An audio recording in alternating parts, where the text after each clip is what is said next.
seremonial. Oke, terima kasih Mas Salid untuk telah merecord kegiatan pada pagi hari ini. Assalamualaikum warahmatullahi wabarakatuh. Bapak Ibu semuanya, selamat pagi. Salam sejahtera untuk kita semua. Semoga Bapak Ibu dalam kondisi sehat walafiat pastinya Bapak Ibu ya. Dan juga prima. Dan kami harapkan Bapak Ibu semuanya meskipun hari ini sedang berpuasa, pastikan Bapak Ibu dalam kondisi sehat dan juga berbahagia. Kami doakan Bapak Ibu yang sedang berpuasa pada hari ini lancar puasanya hingga nanti beduk maghrib tiba ya Bapak Ibu ya. Hmm. Puji syukur hadirat Tuhan Yang Maha Esa karena kita semua bisa kembali berjumpa meskipun secara virtual kali ini untuk mengikuti kegiatan sharing session yang rutin dilaksanakan oleh LPPM Universitas Pembangunan Jaya. Dan kali ini kami senang sekali rasanya dapat mengundang Profesor Dr. Engineering Samsul Hadi STMT yang berasal dari Universitas 11 Maret Surakarta. Selamat pagi Prof. Samsul. Terima Pagi. kasih. Iya. Terima kasih telah berkenan menjadi narasumber kami, Prof, pada pagi hari ini dan juga nanti banyak ngobrol bersama dosen-dosen kita maupun dari dosen-dosen yang ada di sekitar Universitas Pembangunan Jaya. Selain itu, kami ucapkan juga kepada mungkin Bapak Ibu pimpinan yang telah hadir di sini ada Bapak Agustinus Agus Setiawan, Wakil Rektor 1 yang juga berkenan menjadi peserta pada pagi hari ini, Prof. Dan juga Oh nanti mungkin iya. ada Bapak Ibu Elizabeth Rukbini yang merupakan Wakil Rektor 2 yang juga menjadi peserta pada pagi hari ini. Lalu juga kami ucapkan selamat datang kepada Bapak Dr. Edi Purwanto selaku Kepala LPPM Universitas Pembangunan Jaya yang juga nanti beliau ini akan berperan sebagai moderator kegiatan kita pada pagi hari ini. Namun sebelum kegiatan sharing session ini kita mulai, izinkan saya untuk membacakan susunan acara kita pada pagi hari ini. Acara sudah dibuka melalui pembukaan, nanti akan dilanjutkan dengan kata sambutan Kepala LPPM Universitas Pembangunan Jaya, dilanjutkan langsung dengan sharing session bersama narasumber, dan dilanjutkan dengan tanya jawab, dan diakhiri dengan dokumentasi dan penutupan Bapak Ibu. Untuk menyingkat waktu saja, karena nanti mungkin akan lebih banyak berdiskusi bersama narasumber, kami minta berkenan kepada Bapak Dr. Edi Purwanto untuk memberikan terlebih dahulu sambutan kepada kesempatan pada pagi hari ini. Dan dilanjutkan dengan langsung kegiatan sharing session. Kepada Bapak Dr. Edi Purwanto, kami persilakan. Baik, terima kasih Mbak Suheri. Selamat pagi Bapak Ibu semua. Mengucapkan kita bersyukur karena yang kita tunggu-tunggu sudah datang ya. Di mana hibah dikti sudah dibuka dan kami dari LPPM mengundang Prof. Samsul Hadi. Terima kasih Prof untuk kesediaan waktunya Siap, siap. dengan Iya. tujuan untuk memberikan masukan-masukan kepada kita terkait dengan proposal kita supaya punya potensi lebih untuk bisa lolos nanti Prof bisa memberikan masukan kepada kita semua dan kita juga bisa bertanya ya bagaimana menyempurnakan proposal yang sudah kita buat. Terima kasih Bapak Ibu dosen dari Universitas Pembangunan Jaya maupun dari Universitas Rekan yang juga join pada pagi hari ini. Mudah-mudahan kegiatan pagi ini sungguh dapat bermanfaat khususnya dalam meningkatkan kualitas proposal kita sehingga potensi lolosnya tinggi. Sekali lagi kami ucapkan selamat datang Prof. Samsul. Siap. Terima kasih sekali. Kami sangat mengharapkan dari Prof. Samsul untuk dapat memberikan masukan-masukan yang bermanfaat bagi kami semua. Bapak Ibu, Prof. Samsul ini bukan hanya reviewer dikti, tetapi juga saya lihat uh, rekam jejak beliau hampir setiap tahun juga mendapatkan hibah ya.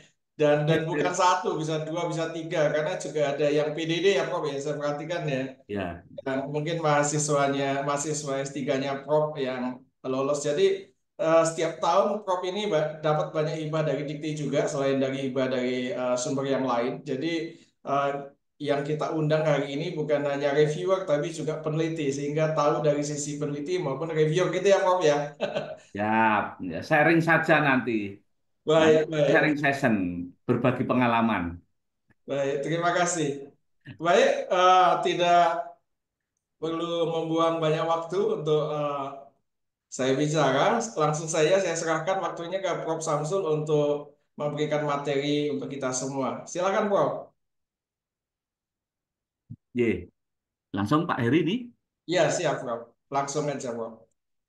Ya, terima kasih sekali. Assalamualaikum warahmatullahi wabarakatuh. Salam sejahtera Salam. bagi kita semua. Selamat pagi. Salam sehat semua. Sehat semua nggih, Bapak-bapak Ibu. Amin. Alhamdulillah. Alhamdulillah. Ya, ini seperti disampaikan Pak Edi Purwanto tadi, hibah sudah dibuka dan ini kan kesempatan kita untuk mencari pendanaan bagi mahasiswa kita gitu ya Pak Edi ya. Ya, yang pertama marilah kita panjatkan puji syukur kehadirat Allah Subhanahu wa taala. Nggih, Bapak-bapak Ibu diberikan kesehatan ya, semangat dan keberkahan sampai hari ini sehingga Bapak-bapak Ibu sehat walafiat meskipun puasa masih semangat semua untuk melaksanakan tugas-tugas kampus yang begitu banyak ya, seabrek ya, begitu banyak masih semangat semua nggih untuk menyelesaikan dan berkinerja yang terbaik untuk universitas masing-masing. Nggih. Terima kasih Pak Edi.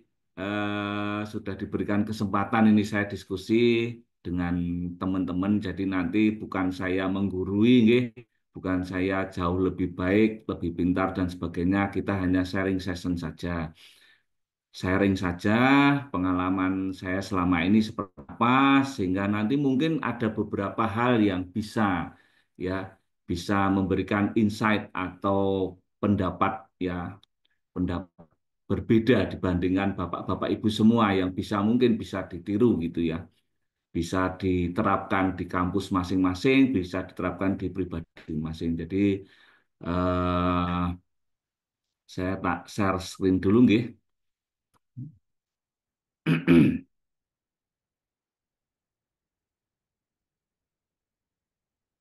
Oh ini saya belum bisa share screen, Pak Heri. Mas Salib bisa nih. Dicoba lagi, Prof. Oh, sudah. Oke, siap.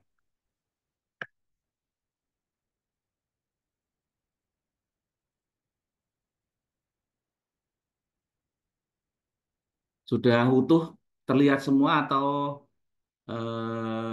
tidak, Bapak-bapak Ibu? Di dua sisi kok belum full. Masih dua sisi ya? Oh ya ini, tuh kebiasaan ini. Mesti seperti ini. Oke, sudah. Bentar. Sudah? Sudah kok.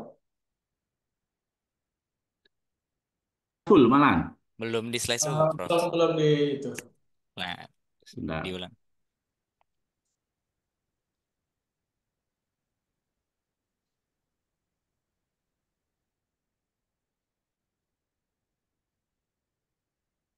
Karena saya pakai dua layar nih harus dibalik.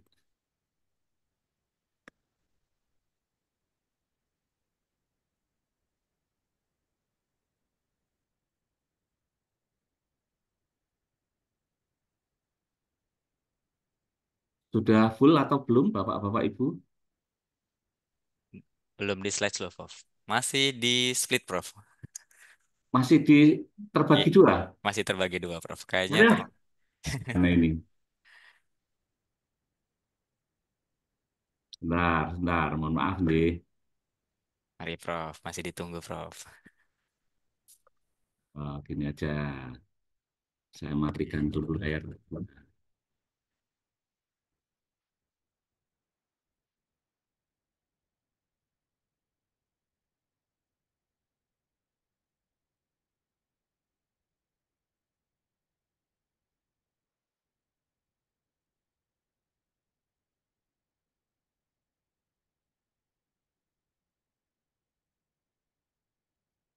Oke, semoga sudah bisa. Sudah full, Prof. Bagus, aman. Ya, oke, nggih. Oke, terima kasih. Jadi kita sharing mawon, nggih. Kita sharing saja, ya. Mungkin ada beberapa hal yang hal-hal baik yang bisa kita laksanakan bareng, ya. Kebetulan saya 5 tahun terakhir kemarin itu sekretaris LPPM di UNS, jadi termasuk yang harus bertanggung jawab untuk mengembangkan apa namanya juga sama dengan Prof. Pak Edis ngoyak-ngoyak dosen-dosen ya ngoyak-ngoyak dosen-dosen untuk bikin proposal itu seperti apa, ya.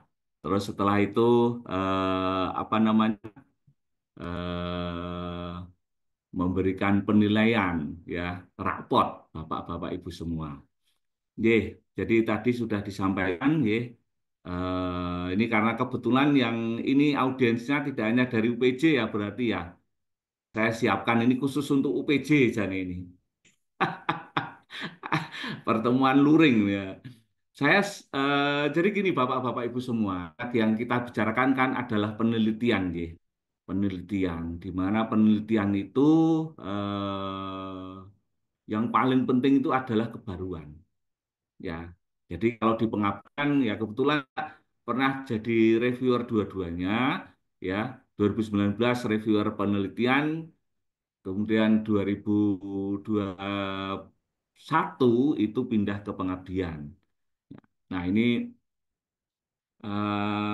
pokok perbedaan di pengabdian dan penelitian. Kalau di penelitian itu pokok harus ada dan itu kayak seperti bapak-bapak ibu semua sekolah S3, ya. Kalau S3 kan harus ada kebaruan, publikasi kebaruan dan sebagainya. Nah, itu yang paling penting.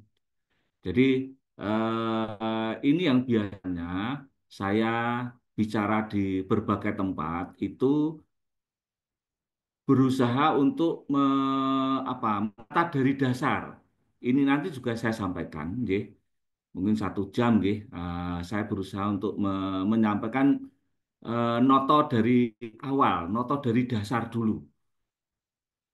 Apa yang harus kita lakukan untuk katakanlah bisa katakan bisnis penelitian kita itu bisa menghasilkan kebaruan terus setiap tahun.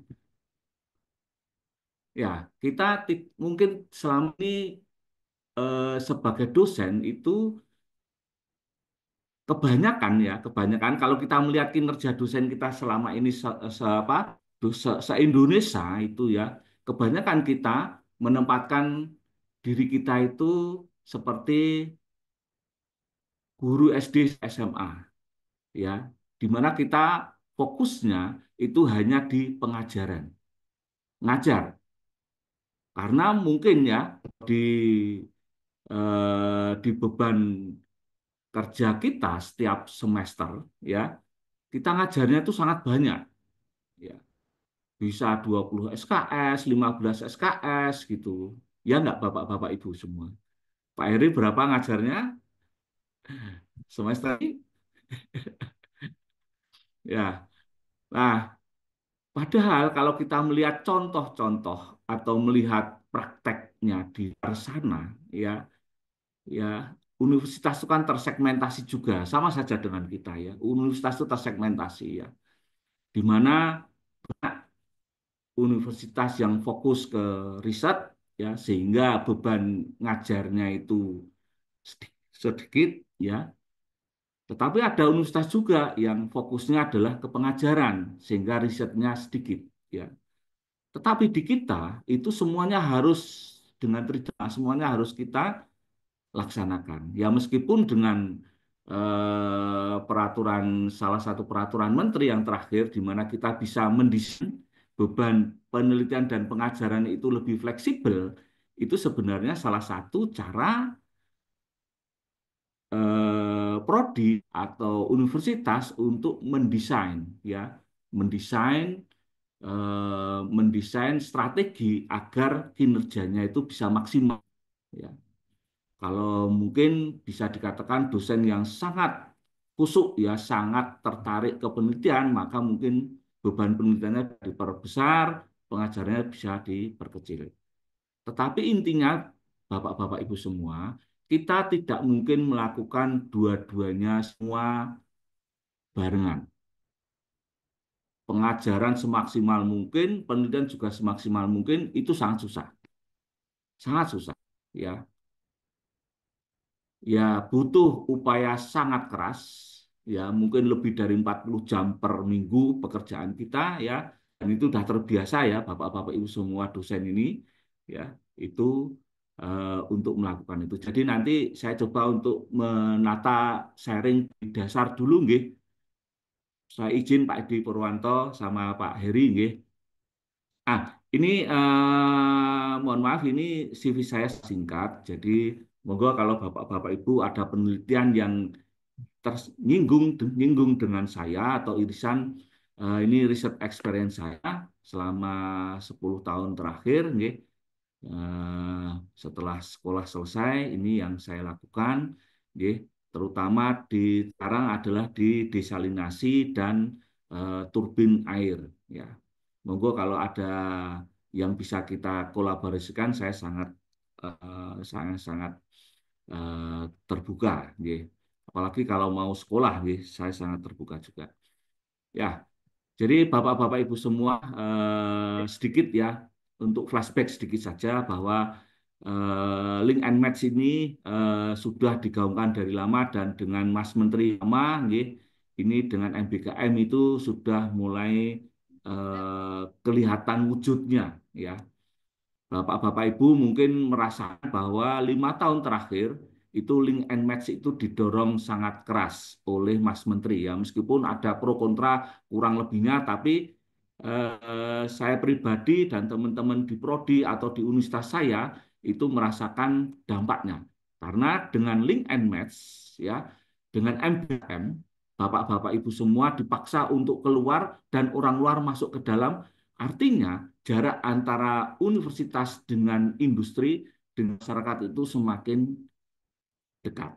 Jadi bapak-bapak ibu, jadi enggak merasakan enggak bahwa selama tahun-tahun terakhir itu perusahaan sangat terbuka dengan universitas, menawarkan magang sebanyak-banyaknya, menawarkan kerjasama penelitian sebanyak-banyaknya. Mereka sangat terbuka dengan kita. Karena apa? Ya meskipun ada embel-embelnya, ada uang yang diberikan, tetapi saya melihat itu merupakan hal yang positif, ya, merupakan trigger. Ya moga-moga saja, ya, dengan program hilirisasinya Pak Prabowo sekarang itu bisa dilanjutkan lagi, ya. Apalagi UPC Pak Edi Purwanto dan teman-teman itu kan ada di Jakarta, semua pabrik ada di Jakarta, 70% uang muter di Jakarta. Kerjasama industri itu sangat mudah kalau saya lihat nih, dari jauh ya, dari Solo kan ya 600 kiloan dari Jakarta, kan kita kan hanya orang kecil yang di daerah ya melihat UPJ ini atau universitas-universitas yang di Jakarta itu harusnya sangat bersyukur, harusnya sangat apa ya, enak banget kalau saya melihat itu kerjasama dengan industri, mau milih industri apapun ada, ya mau mau apa ya, mau kerjasama bentuk pun ada. Dan kayaknya kalau saya melihat ya, dan kemarin itu kita sangat bersyukur kita memperoleh support pemerintah ya. Contoh gampangnya saja di teknik mesin es ya,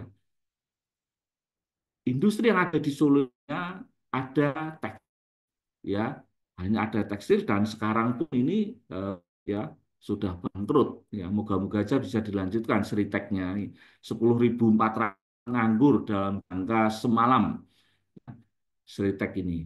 Nah, di sekitar Solo itu hanya tekstil kecil-kecil yang paling besar Seritek.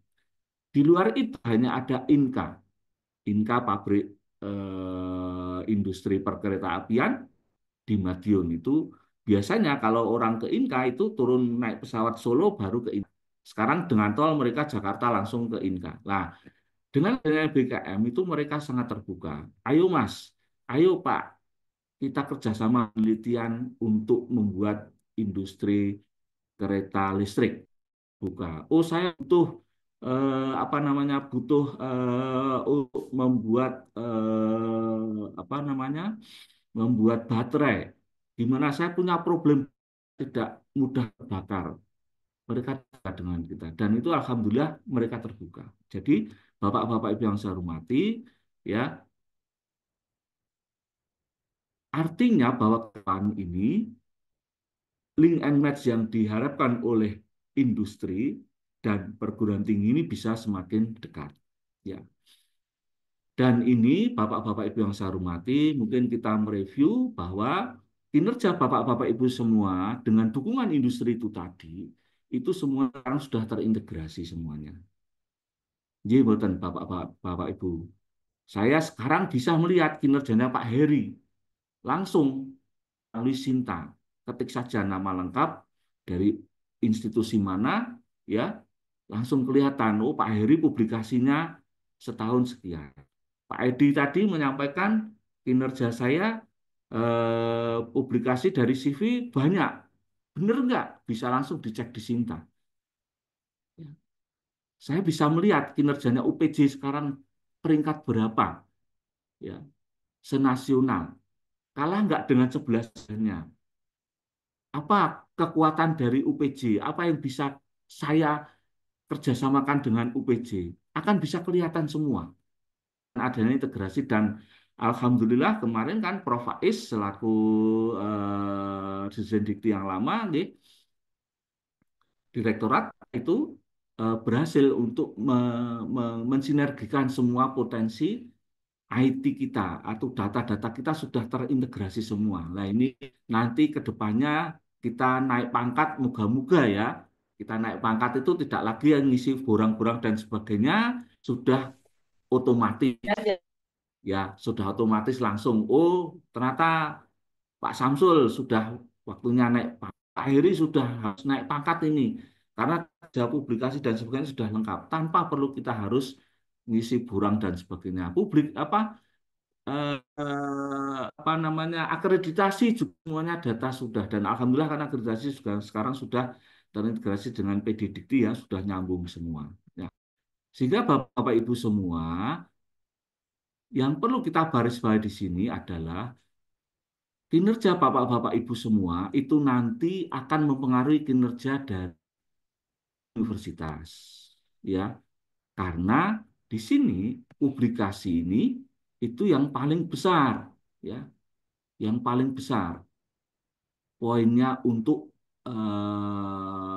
institusi, ya, pengabdian masyarakat ada dan sebagainya. Jadi kalau poin P2M ini penelitian dan pengabdian masyarakat ini kita gabung, ini sudah lebih dari 50% Bapak-Bapak Ibu semua.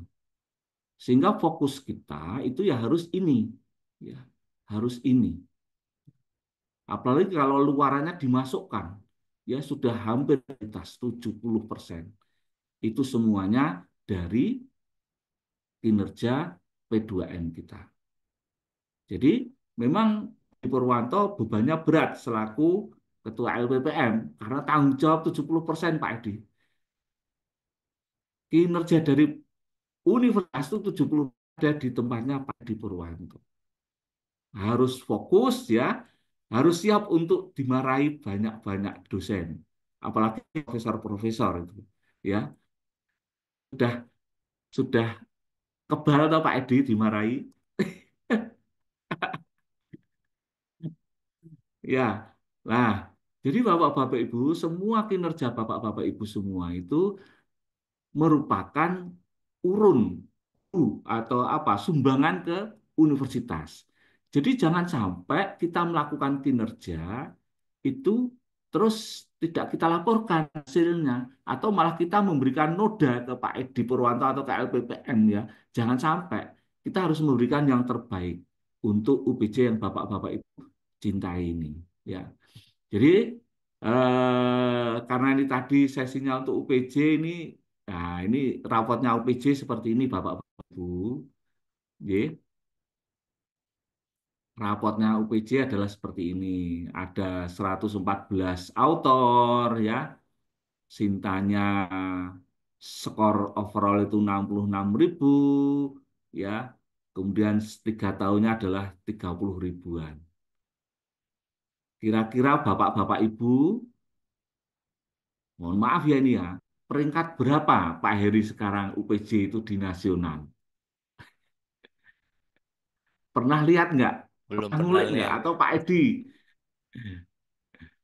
Belum pernah tahu, Prof, di mana peringkatnya, Prof. Jadi kalau dengan skor Sinta 3 tahun itu adalah sekitar hampir 30-an, itu kalau kemarin saya lihat itu ada di halaman 27-28. Artinya itu adalah peringkatnya sekitar 280-an. Apakah benar Pak Edi? Ayo Pak Edi. Ya, sekitar itu, Prof. Karena berubah terus setiap itu apa fluktuatif sekali. Ya, ayo Pak Edi. Balapan. Ya, balapan. Saya saat jadi saya saat jadi sekretaris LPPM, ya pengurus LPPM, begitu peringkat turun itu langsung diumel-umel, langsung dapat teguran dari Pak Rektor. Ini gimana ini? Mosok bisa turun dari peringkat 7 ke peringkat 9. Nah, udah itu sudah terus disampaikan kemana-mana. Wah, ya jadi ayo Pak Edi dan teman-teman semuanya di UPJ melihat potensi bapak-bapak ibu itu, ya apalagi kalau kita melihat ini kinerjanya ini ya. Nah, ini ya kalau kita melihat kinerjanya ini udah bapak-bapak ibu itu sebenarnya dari 114 dosen itu tadi itu, ya, dan publikasinya itu sudah 66, ya ini yang tahun tertinggi kan tahun 66, tahun 2023 ini 66 jumlahnya. Itu kan sudah hampir lebih separuh yang mempunyai publikasi. Apalagi kalau kita melihat riset yang dilakukan oleh bapak-bapak ibu semua, meskipun belum satu dosen satu riset, ya ini menarik karena ini sudah 80 orang dosen melakukan penelitian. Harusnya ini penelitian ini, riset yang dilakukan oleh Bapak Ibu setara dengan publikasinya atau harusnya di bawah publikasi. Ya, harusnya di bawah publikasi Bapak-Bapak Ibu semua. Harusnya minimal sama risetnya publikasinya ini minimal 80 minimal loh Bapak Ibu semua. Artinya saya yakin Bapak-Bapak Ibu semua itu sudah melakukan penelitian setiap tahun. Jadi mboten Pak Heri. Betul, Ya, Prof. coba kira-kira ini ada Pak Muhammad Nasuha ini. Pagi Pak Muhammad Nasuha. Mendengarkan nggak ini Pak Nasuha ini? Nah, kira-kira berapa bimbingan S1 setiap tahun? Atau mungkin Pak Indra Saputra atau Pak Antonius bisa ngasih informasi ke saya, membimbing berapa kira-kira mahasiswa S1? Belum ngebimbing, Prof. Belum punya, masih Belum punya. dosen, belum Pak punya. Heri? Kalau Pak Heri berapa? Belum juga, Prof. Oh, belum Pak juga. Pak Edi mungkin. Pak Edi berapa Pak Edi bimbingnya Eh, mahasiswa S1 Saya setiap kan tahun? itu mahasiswanya banyak, Prof. Jadi belasan, Prof. Belasan, wah apalagi belasan ya. Nah, ini ini menarik nih kalau bimbingnya banyak. Ini berarti Pak Edi termasuk idola mahasiswa ini. Minta dibimbing semua sama Pak Edi kayaknya ini. Ya, ya, artinya Bapak-bapak Ibu semua, kalau kita melakukan penelitian, ya itu harus nyambung dengan penelitian yang dilakukan oleh mahasiswa. Pak Edi kira-kira dari 18 mahasiswa itu yang mempublikasi kira-kira berapa Pak Edi setiap tahun? Mungkin sih ada sekitar 20-30%-nya kali dari setiap bimbingan, Prof. 20-an%, artinya sekitar 5 Tersebar sih, gitu Prof. ya. Ada Sekitar, yang jurnal nasional, ada yang jurnal internasional begitu. ya siap. Artinya kan tetap ya, tetap tetap nyambung ke sana ya.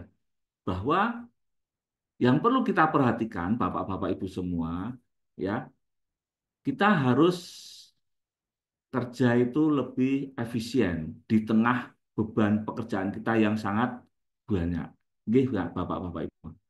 Ya, sehingga nanti kita harapkan ya semua hasil riset kita dengan mahasiswa, riset dengan mahasiswa, kita ngajari mahasiswa riset ya, itu bisa menghasilkan kinerja terbaik ke kita. Jadi Ini mungkin sementara skip dulu nggih. Nah, ini ya, di tengah beban pekerjaan yang sangat Bapak Ibu semua, kita harus mulai efisien untuk memanfaatkan apa namanya, melakukan pekerjaan kita. Ya, semuanya minta sekarang, mulai dari mengisi LKD, BKD, publikasi, bahan ajar, PAK, koreksi ajar, SPJ, akreditasi, pengabdian, penelitian, sister, sina, dan sebagainya. Banyak banget nggih, yang harus kita lakukan. Sehingga kita bisa memperbaiki tata kelola kita, baik di LPPM atau diri kita sendiri, dan juga dengan tata kelola itu kita bisa bekerja efektif dan efisien. Apa yang harus kita perbaiki, Bapak-Bapak Ibu semua? Nah, ini pertanyaan Bapak-Bapak Ibu semua, kira-kira Pak Edi dengan 18 dosen mahasiswa bimbingan itu apakah semuanya bidangnya masing-masing, sendiri-sendiri Pak Edi? Kalau kita melayani mahasiswa, lemes Pak kita. Ya enggak? Lemes. Ya, mahasiswa datang, Pak saya mau dibimbing topiknya ini. Oke, siapa Mas? Mahasiswa yang lain datang. Pak, saya mohon dibimbing topiknya ini. Diterima semua. Kira-kira kalau kita mau melakukan kebaruan setiap satu penelitian dengan mahasiswa, kuasai. Berapa topik yang harus kita kuasai? Apakah memungkinkan kita menguasai semua bidang kita? Tidak mungkin kan? Kalau di teknik mesin ada namanya apa namanya desain, ada yang namanya proses produksi, ada yang energi. Empat saja kita harus menguasai itu mungkin. Apalagi kalau energi sudah terpecah lagi, ada mekanika fluida, ada perpindahan panas, proses produksi juga terpisah lagi, dan sebagainya. Jadi kita harus punya peta jalan, Bapak-Bapak Ibu semua.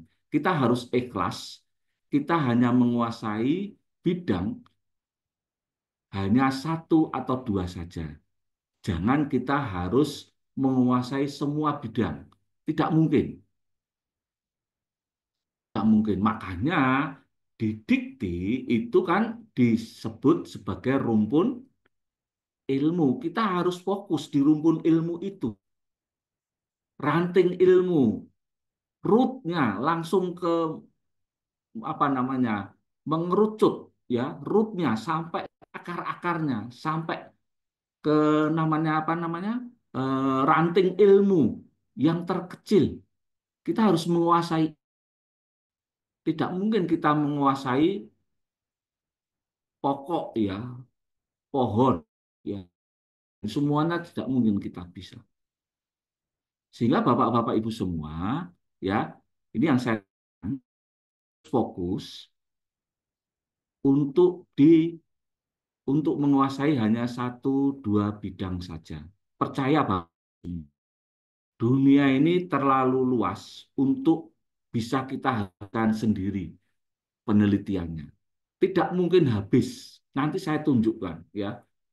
Ya, mulai dari setelah sekolah pulang, kemudian fokus hanya di turbin air saja, ya 12 tahun tidak habis yang saya teliti tentang itu dan semuanya bisa menghasilkan publikasi.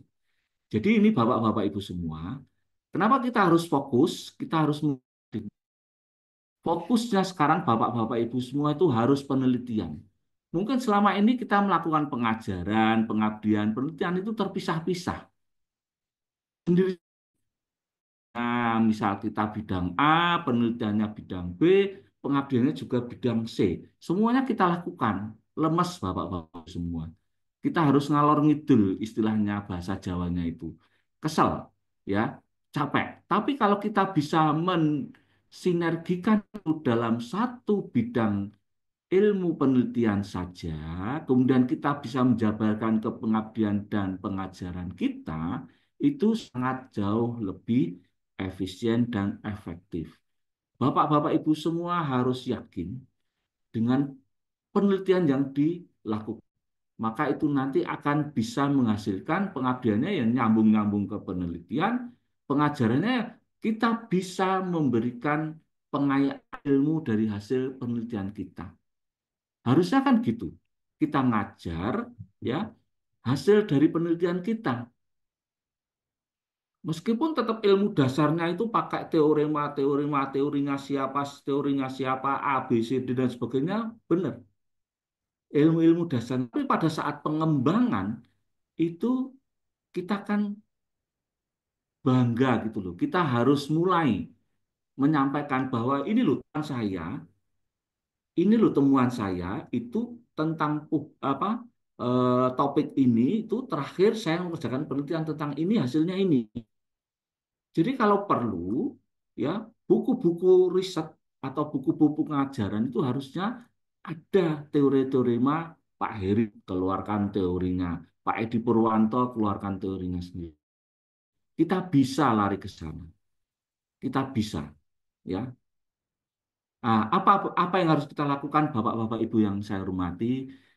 Kalau di sini ya saya meresumnya kita hanya butuh diskusi dengan mahasiswa kita itu intensif 2-3 jam seminggu saja. Kalau bimbingannya Pak Edi Purwanto tadi 15-an, ya setiap minggu ketemu dengan mahasiswanya itu. Apakah mungkin dalam satu sesi atau dibagi 5 orang atau 10 orang silahkan ya. Tapi harus kita luangkan waktu untuk meeting mingguan dengan mahasiswa. Karena apa? Dengan meeting mingguan itu, maka bapak-bapak ibu semua itu nanti bisa menjalankan bisnis penelitian ya, katakanlah bisnis penelitian ya, kita katakan bisnis penelitian saja biar mudah ya. Itu itu bisa ruling, bisa jalan setiap tahun, bisa menghasilkan kinerja penelitian, publikasi, pengabdian ya, tiap tahunnya akan bisa membiayai mahasiswa ya, penelitian tanpa bayar ya. Kemudian juga tiap tahun kita meluluskan mahasiswa. Ini yang selama ini kita lakukan di teknik mesin UNS. Mohon maaf nih, di teknik mesin UNS dari 34 dosen sekarang itu sudah lebih dari 50%-nya itu profesor semua. Dan semuanya kinerjanya publikasi, penelitian mumpuni semua. Karena apa? Sistem kita jalankan itu sudah jalan. Sistemnya sudah jalan. Tidak akan ada lagi rebutan topik penelitian di antara dosen-dosen kita. Karena semua sudah punya peta sendiri-sendiri. Saya akan ke sana, saya akan ke sini. Saya akan menuju ke arah jauh misalnya. Semuanya sudah punya. Ya. Kenapa? Ini yang kita laksanakan biasanya itu adalah meeting mingguan ini. Jadi bahwa yang saya hormati, dengan meeting mingguan pertama, biasa sebentar biasa mengumpulkan mahasiswa baru, ambil saya sampaikan ya, saya sampaikan penelitian adalah tentang ini. Publikasi yang sudah saya lakukan ini. Ya, terus kemudian kita coba diminta untuk paper satu saja satu mahasiswa, satu mahasiswa sekarang itu kemampuan bahasa Inggrisnya apalagi mahasiswa Jakarta ya, bahasa Inggris mesti jauh melebihi kita. Ya enggak Bapak-bapak Ibu semua. Bahasa Inggris kita itu zaman SMP dulu ya, umuran saya 50 ini, zaman SMP dulu aja masih diajari apa is that do. Tapi anak-anak sekarang sudah menguasai kata-kata yang susah karena apa mereka tiap hari terpapar dengan nyanyi bahasa Inggris, film-film bahasa Inggris, kartun bahasa Inggris, bahkan mulai saja mereka diajari. Jadi bahasa Inggris mereka itu jauh lebih pada kasih paper satu, mereka akan dengan gampang menghafal. Apalagi dengan adanya AI yang ada, semuanya mudah. Mau pakai Google Translate, ya, mau pakai detail atau mau pakai yang lain silahkan, ya. Kalau sampai sekarang masih ada bapak-bapak ibu kesulitan bahasa Inggris, ya IT, ya, meleklah IT, maka itu akan sangat terbantu. Jadi kalau kita meeting mingguan rutin dengan mahasiswa, 1 minggu itu selesai. Kita punya 10 mahasiswa, kita bisa mereview 10 paper. Minggu berikutnya dinaikkan lagi, kasih lagi tambahan. 10, 1 paper lagi, Mas. Kalau mereka bisa ya 2 paper, ya. Maka dalam 3 minggu, 4 itu mahasiswa punya kebaruan masing-masing. Mereka akan pada saat 1 bulan, minggu ketiga atau minggu keempat itu sudah ada gini. Ternyata ini yang sudah dilakukan oleh orang itu adalah ini, Pak. Ini ada gap. Nah, ada gap yang bisa kita ambil. Ada celah penelitian yang belum dilaksanakan oleh orang. Ini Bapak-Bapak Ibu, dengan perubahan paradigma penelitian sebagai apa panglima kita tadi, ya, maka kita itu bisa akan dengan mudah mendapatkan state of the art dan ini untuk penelitian dan publikasi Bapak-Bapak Ibu semua. State of the art, gap gap yang bisa kita ambil dari penelitian.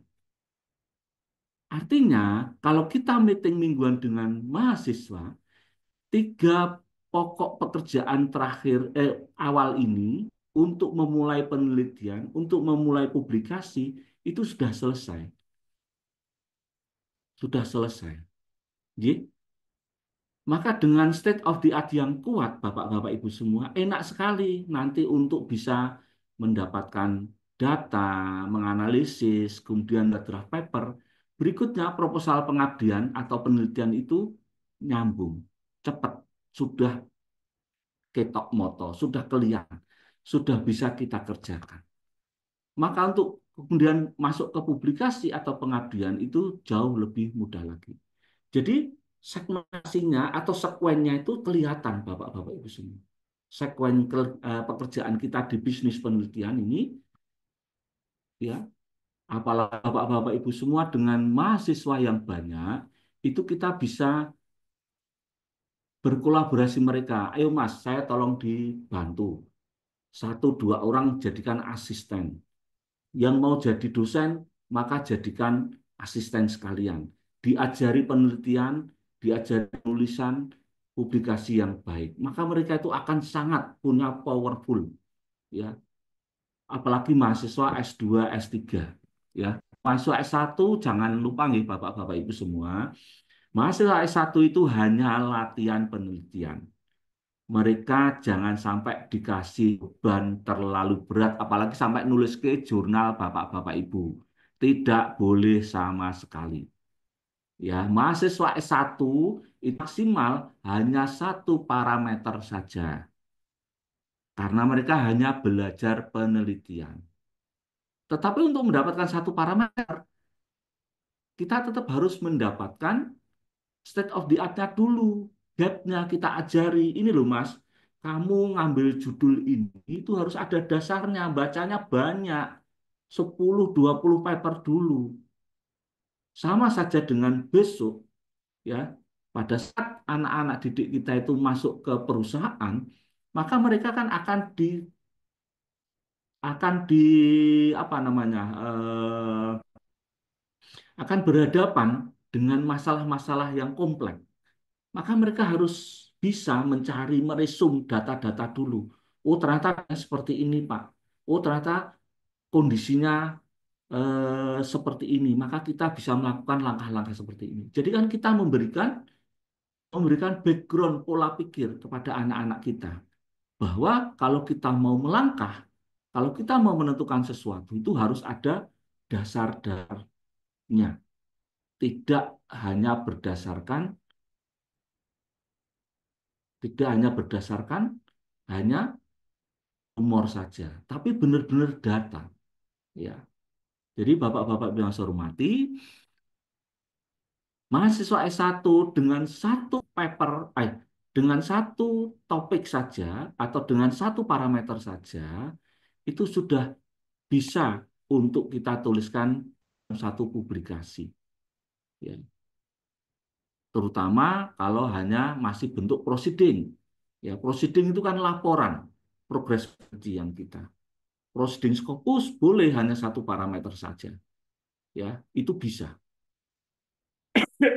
Sehingga Bapak-bapak Ibu yang saya hormati, dengan upaya ini itu bisnis penelitian kita bisa ya, kira-kira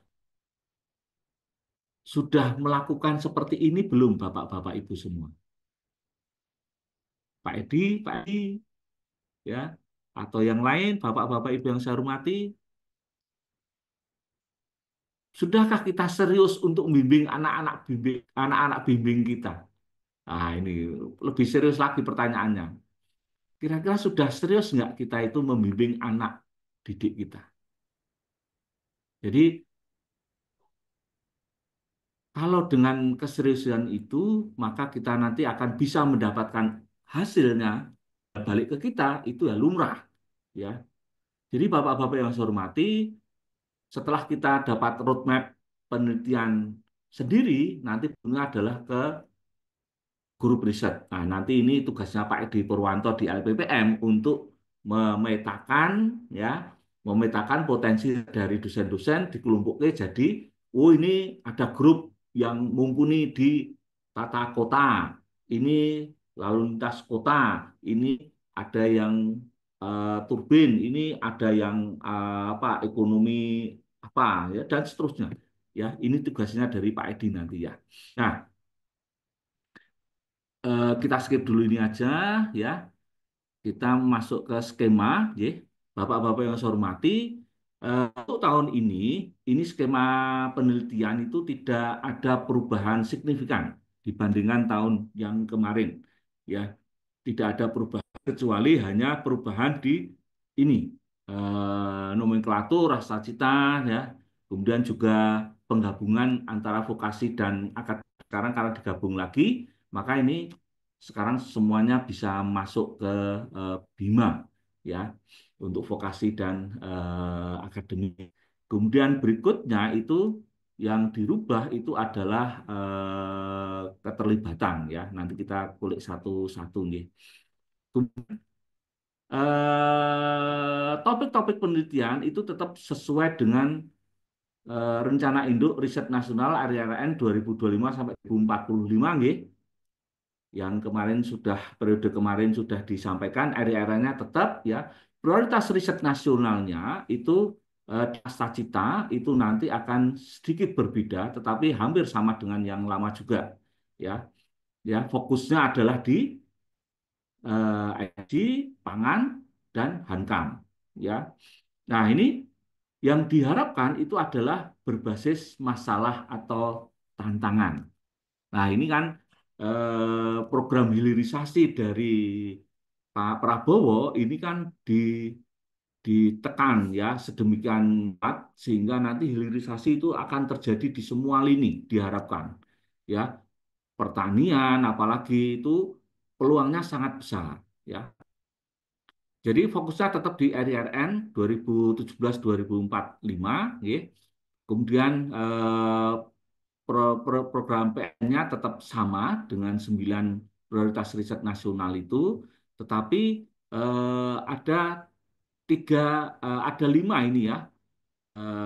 Tadi kan pangan, ya, energi dan Hankam. Nah, ini Bapak-bapak Ibu semua bisa masuk ke semua lini ini, ya, bisa ke semua lini ini. Jadi jangan lupa nih Bapak-bapak Ibu semua, POS ini bukan bukan membatasi kerja Bapak-bapak Ibu semua, bukan membatasi ide, tidak. Kalau Bapak-bapak Ibu semua dari kesehatan itu apakah hanya bisa masuk ke kesehatan saja? Tidak. Bapak-bapak Ibu semua bisa masuk ke pertahanan, rekayasa keteknikan, kemaritiman, bisa. Backgroundnya kesehatan. Backgroundnya teknik, apakah tidak bisa masuk kesehatan? Bisa. Justru ini yang diharapkan. Kolaborasi antar bidang. Tidak lagi hanya terkungkung di satu bidang saja. Tapi diskusilah Bapak-bapak Ibu semua dengan bidang lain. Sehingga nanti Bapak-bapak Ibu semua bisa mewarnai, bisa mendapatkan ide-ide baru. Oh, ternyata saya bisa toh membantu di bidang ekonomi meskipun background saya teknik. Oh, background saya hukum. Oh, ternyata saya bisa masuk ke transportasi. Kenapa? Mencarikan tata kelola yang baik atau sumber-sumber hukum yang baik untuk tata kelola transportasi lebih baik dan seterusnya. Jadi jangan terkungkung dengan prioritas nasional ini, tapi kita harus bisa semuanya. Untuk topik penelitian, ya, prioritas riset nasional tetap ada disampaikan, skema-skemanya tetap sama, ada pasca sarjana, dosen pemula, dan fundamental. Kemudian juga ada dasar dan terapan, ya, anggarannya juga dari 30 sampai ke 500 juta, Bapak-bapak Ibu semua, monggo, eh, semakin besar anggaran yang kita terima, mestinya tantangannya akan semakin menarik, ya. Monggo Bapak-bapak Ibu, saya yakin sangat mumpuni, sangat bisa, ya, sangat bisa kerjasama dengan industri-industri yang ada di sekitar Bapak-bapak Ibu semua. Datang ke industri, saya punya anggaran sekian, saya bisa menyelesaikan permasalahan Bapak-bapak Ibu semua. Nah, itu yang kita harapkan. Jadi dari tesis magister, disertasi doktor, dan magister PMDSU ini, pemulanya ada afirmasi dan reguler, kemudian fundamentalnya ada reguler, kerjasama dan strategis. Ya. Kemudian Bapak-bapak yang saya hormati, untuk penelitian dasar secara teknis seperti ini, ya, apakah semua terpenuhi untuk apply, monggo langsung masuk ke Bima saja. Dengan Bima semuanya sekarang sudah otomatis, ya. Kalau memang tidak eligible, maka di sana sudah dinyatakan Anda tidak eligible masuk ke skema ini, ya. Apalagi yang baru sekolah, ya, baru sekolah sudah langsung diblok, ya, langsung diblok, ya. Nah, ini Bapak-bapak yang saya hormati, silakan untuk mengambil skema yang diminati atau yang apa namanya, yang tertarik ini, ya. Jadi ini tahun ini kayak riset, ya, kayak mulai dari nol lagi, ya, mulai dari nol lagi, ya. Jadi penelitian-penelitian yang lanjutan itu tidak ada penganggaran sama sekali tahun ini, sehingga langsung semuanya adalah penelitian dari awal. Kalau penelitiannya nanti multi tahun, proposal Bapak-bapak Ibu semua juga harus dalam multi tahun, ya. Proposal tahun pertama itu sampai proposal tahun ketiga. Kalau memang apa namanya, proposalnya multi tahun. Kalau hanya 1 tahun, ya silakan. Itu nanti ya hanya tahun saja. Secara umum itu adalah singkat overallnya itu adalah 300, dan ini saya yakin sangat banyak Bapak-bapak Ibu bisa memenuhi, dan 100 untuk bidang sosum dan seni. Ya, syarat-syaratnya akan nyambung terpenuhi semua, bisa dilihat secara detail di panduan Bapak Ibu semua. Nah, ini untuk tahun yang kemarin, tapi akan tetap sama bahwa kita berdasarkan penelitian kita apakah dasar terapan dan pengembangan itu nanti akan ada persiapan tekniknya, TKT-nya. Ya, nanti Bapak-Bapak Ibu harus mengerti TKT-nya kalau memang hanya 3, maka hanya bisa masuk ke dasar. Ya, kemudian kalau terapan itu masuk ke TKT 4 sampai 6. Jadi ya harus Bapak-Bapak Ibu perhatikan benar dan diisi dengan sebenar-benarnya proses yang sudah dilakukan. Ya, jadi nanti akan menentukan apakah di penelitian dasar, terapan, atau pengembangan. Ye. Kemudian untuk penelitian terapan ini sedikit lebih berat ya, karena apa namanya luarannya dan hasilnya itu juga apa namanya akan lebih banyak dibandingkan yang eh, dasar ya. Nah ini yang perlu diperhatikan di sini untuk yang terapan ini ya, untuk SOSHUM, Saintek, untuk yang SOSHUM itu juga sangat terbuka ya dengan hanya kajian-kajian ya. Kemudian untuk proses seleksi ya ada ini tolong diperhatikan Bapak-Bapak Ibu yang saya hormati ya rekam jejak Bapak-Bapak Ibu itu tetap ada ya sehingga akan ada penilaian di sana rekam jejaknya sehingga jangan sampai ya Bapak-Bapak Ibu menggok tanpa rating ya berbelok tanpa sen ya sen kanan belok kiri. Nah, ini kalau bisa Bapak-bapak Ibu semua itu mempunyai rekam jejak yang jelas. Rekam jejak yang jelas, penelitian terbidang A ya, maka rekam jejaknya harus bidang A terus ya. Makanya itu tadi kalau saya sampaikan itu kalau bisa kan kita menguasai hanya satu bidang, 2 bidang saja. Tidak perlu kita murko, semuanya kita ayai, kita lakukan. Jangan ya. Kemudian urgensi penelitian dan sebagainya itu juga masih akan ada penilaian-penilaiannya. Ya, ini untuk klaster ya.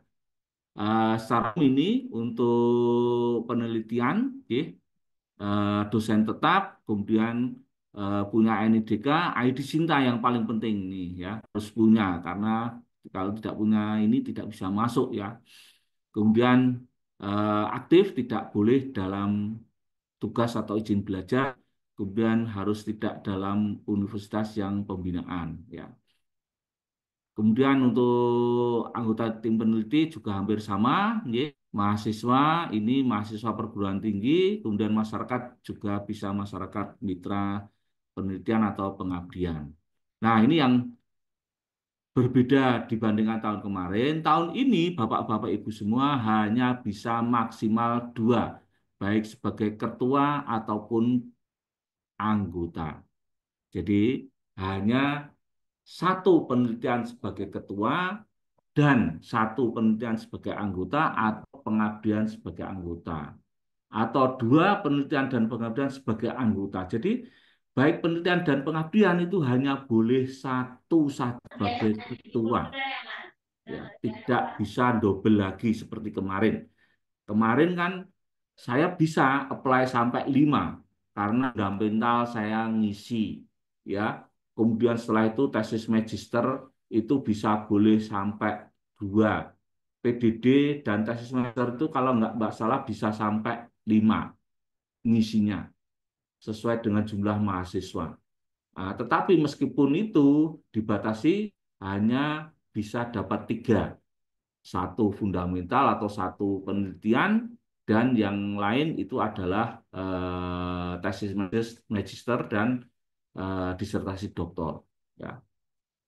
Nah, tahun ini hanya yang dibatasi, ya, batasi hanya 2, kecuali untuk PMDSU, nah, tidak ada kuotanya sebaliknya untuk PMDSU. Ya. Kemudian untuk dosen pemula ini syaratnya masih sangat tinggi. Bapak-bapak Ibu semua, monggo eh, bisa mendaftar di sini ya.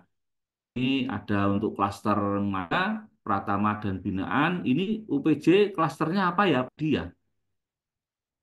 Utama Masih kok, memungkinkan nggak? klaster itu Pratama nggak bisa untuk dosen pemula. bisa ya? Enggak, Prof. Kita di klaster utama, Prof. Oh, kelas rumah. Oh ya, nggak bisa nih ya berarti ya. Oke, ini masih luarannya masih memungkinkan ya, sangat mudah untuk sintas 1 sampai 4 ya. Kemudian untuk fundamental, nah, berarti di sini ya Pak Edi ya, kita sudah UPJ sudah masuk utama kan, J. Nah, ini lebih menarik lagi ya, jurnal sampai Q3 ya. Kemudian jangka waktu bisa sampai 2 tahun, anggaran maksimal 150 juta. Ini saya yakin bisa ini. Monggo. Dan saya yakin dengan anggaran 150 juta ini, Bapak Ibu semua itu bisa membiayai TA mahasiswa itu banyak. 5 orang pun bisa. Ya, satu orang bikin sampel itu kan paling 20-30 juta nggak sampai kan. 20 juta kan sangat mungkin ya. Paling juga 10-15 juta itu juga bisa ya. Jadi untuk operasional itu usahakan seminimal mungkin ya, kalau bisa kita membantu mahasiswa untuk melaksanakan skripsinya. Kemudian untuk strategis, untuk penelitian strategis ini ya, anggarannya juga 150 juta, tetapi di sini ada luaran tambahan.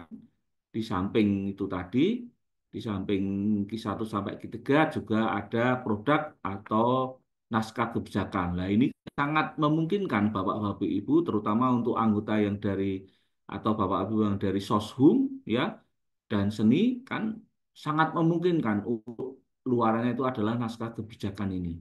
Ya, jadi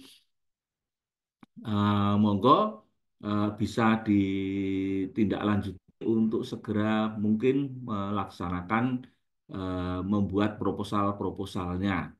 Ya.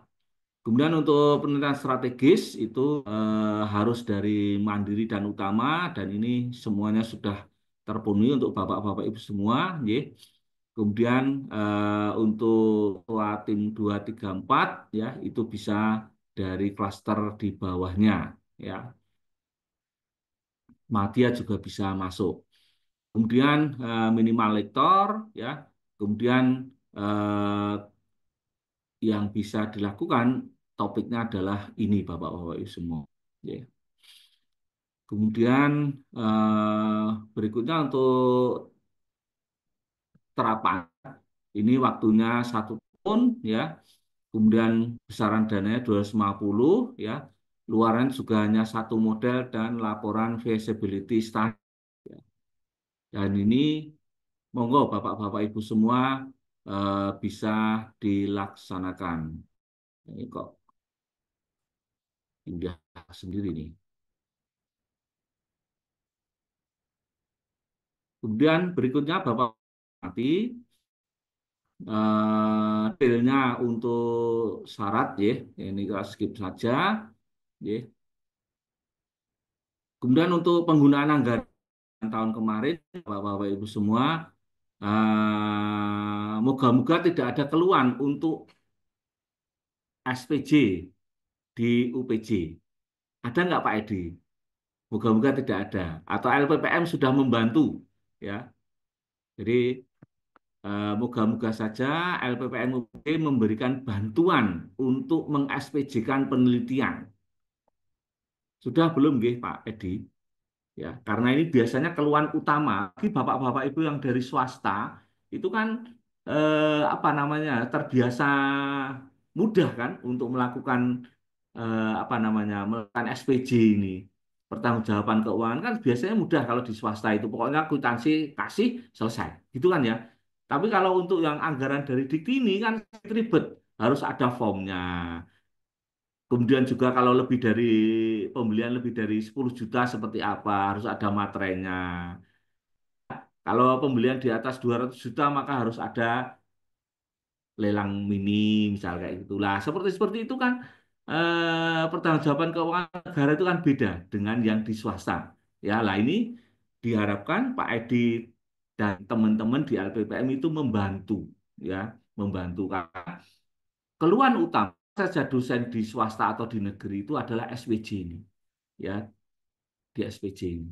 Jadi Kalau bisa ya Pak Edi dan teman-teman ya di LPPM UPJ ini memberikan bantuan ya, dikatakanlah dibantu untuk eh, mengaspesikan kwitansi-kwitansinya. Nah, ini kita siapkan form-formnya ini. Nah, tinggal ngumpulkan SPJ, ngumpulkan sih saja. Kumpulan ke LPPM, setelah itu selesai beres lah, itu jauh lebih baik. Jadi dosen itu usahakan ya hanya fokus di proses dan hasil. Ya, proses dan hasil. Prosesnya ya proses penelitian, bukan proses administrasi gitu. Administrasi ada satu tim sendiri ya. Nah, ini kalau di kita di LPPM UNS dulu itu bolak-balik kita mencarikan formula yang enak seperti apa. Pada akhirnya kita menyerahkan ke grup riset masing-masing. Grup riset harus mengangkat apa namanya akun representatif yang mengekspresikan semua keuangannya dari dosen peneliti. Nah, itu yang kita sekarang terapkan di sini. Ya, sehingga dosen itu hanya fokus penelitian, fokus nulis luaran. Nah, anggaran sama dengan tahun kemarin, nggih. Kemudian ini deadline-nya, ya, deadline-nya sehingga Bapak-Bapak Ibu semua harus benar-benar perhatikan timeline-nya ini jangan sampai merucut, ya, jangan sampai luput. Jangan deadline kita tanggal 7, tapi jangan sampai kita ngumpulkan tanggal 7. Jadi Bapak-Bapak yang saya hormati, dengan bisnis penelitian yang tadi saya sampaikan itu bisa lancar, ya. Setiap tahun saya sebelum itu proposal saya sudah selesai. Karena apa? Karena sudah saya siapkan akhir tahun itu biasanya proposal sudah selesai. Sudah siap untuk diupload. Ya, nanti tinggal ganti-ganti format kan jauh lebih mudah, ya. Sehingga tahun berikutnya itu juga sudah ketok. Penelitian itu kan sekuensial ya, sekuensial. Jadi kan harus urut, tidak bisa kita lompat-lompat. Ini topiknya kita teliti dulu. Setelah itu selesai mulai dapat data, maka kita masukkan ke proposal. Datanya kan sudah ada. Tahun ini itu nanti yang akan dipertanggungjawabkan adalah penelitian tahun kemarin dan sebagian tahun ini. Sehingga nyambung terus, dan itu tidak akan berhenti. Nah, untuk strategi proposal, apa yang harus Bapak-Bapak Ibu lakukan? Ya, yang jelas ini. Untuk pra proposal itu harus banyak baca dan dari hasil skripsi tadi ya itu bisa dilakukan. Beberapa pertanyaan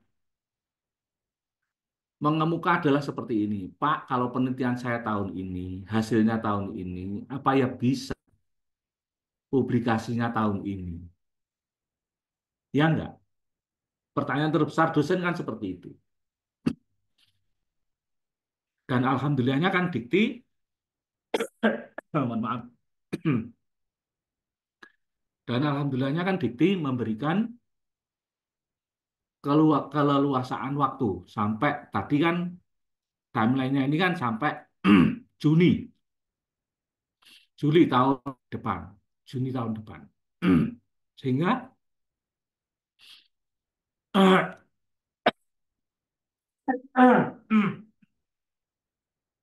keleluasaan waktu ini ya harus kita manfaatkan, ya. Nah, sehingga proposal itu yang pertama itu sesuaikan panduan, jangan pernah menego panduan. Kalau memang di sana dinyatakan hanya 300 kata, ya harus 300 kata. Jangan nego 305, 310, tidak. Reviewer itu bisa dikatakan kejam. Begitu tidak sesuai, bisa langsung dibuang. Jadi sampai pekerjaan Bapak-Bapak Ibu semua itu hilang dalam jangka 5 menit. Di reviewer langsung dibaca, belum 1 menit, oh, udah kelihatan ini salahnya, langsung hilang. Jangan sampai.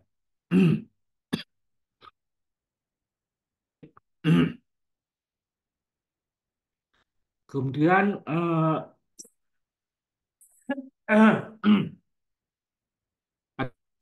maaf ini saya baru flu soalnya.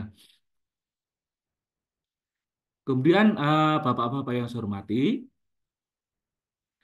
ini kan sudah saya sampaikan, ya. Inti dari penelitian itu adalah state of the art.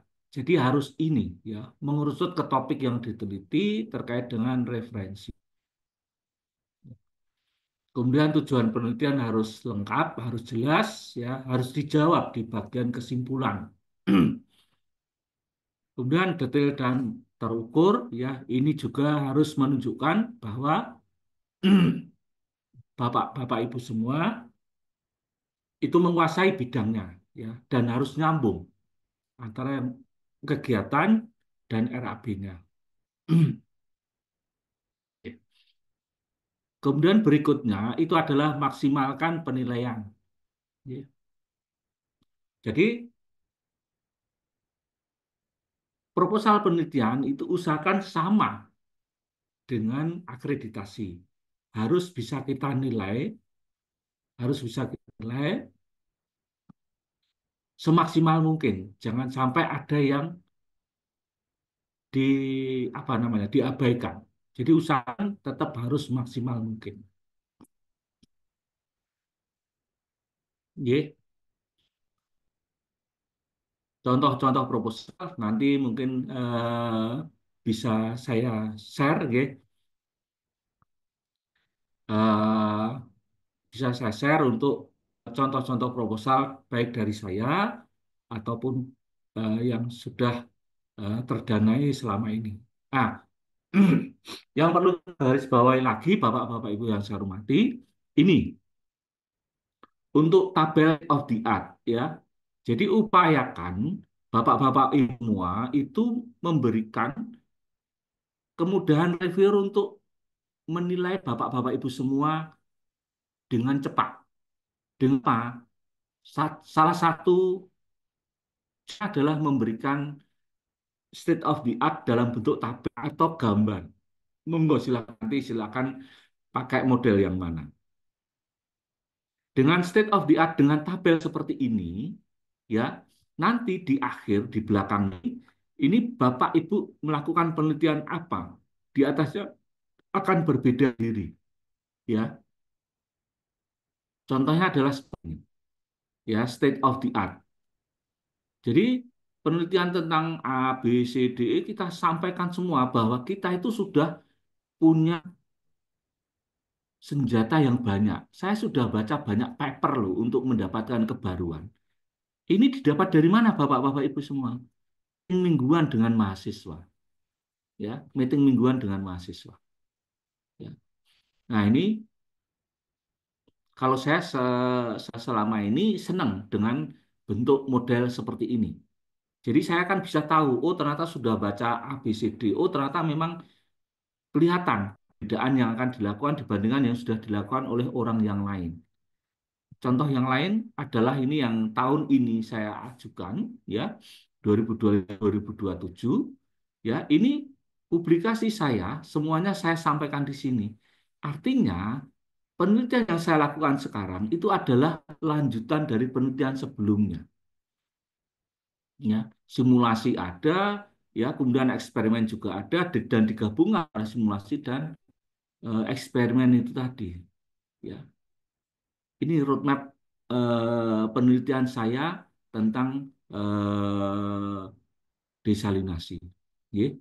Nah, berikutnya itu adalah state of the art-nya itu bisa dalam bentuk gambar seperti ini, tapi ini lebih kurang lengkap, ya, kalau saya melihat. Tapi ini mempunyai gambaran, memberikan gambaran ke reviewer bahwa yang kita lakukan itu ada gap-gapnya, ada yang berbeda dibandingkan yang lain. Kenapa kita pakai GO misalnya itu? Karena ini konduktivitas termalnya tinggi.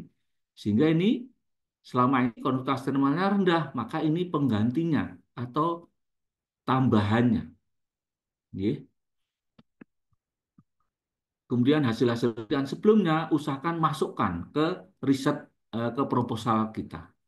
Nah, kemudian untuk pembagian tugas, ya, biasanya kita kan menyampaikan pembagian tugas itu dalam bentuk tabel atau dalam bentuk uraian. Itu sangat membosankan.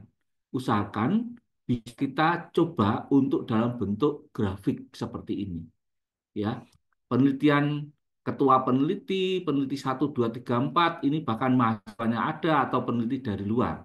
Tugas mereka apa? Ini prosesnya, mulai dari fabrikasi. Siapa yang melakukan? Ketua peneliti, mahasiswa, dan peneliti dari luar. Fabrikasi itu peneliti dari luar, peneliti, dan peneliti yang lain, dan seterusnya. Hasilnya apa? Ini jurnal internasional. Siapa yang bertanggung jawab ini? Maka ini nanti misal hasilnya bisa jadi PKM, bisa menjadi prototipe, bisa menjadi draft paten, bisa menjadi proceeding, bisa menjadi jurnal. Artinya satu penelitian itu luarannya bisa sangat banyak, Bapak-bapak Ibu semua. Dan pembagian tugasnya itu juga terlihat apa yang bertanggung jawab. Jurnalnya di mana saja ini, ya.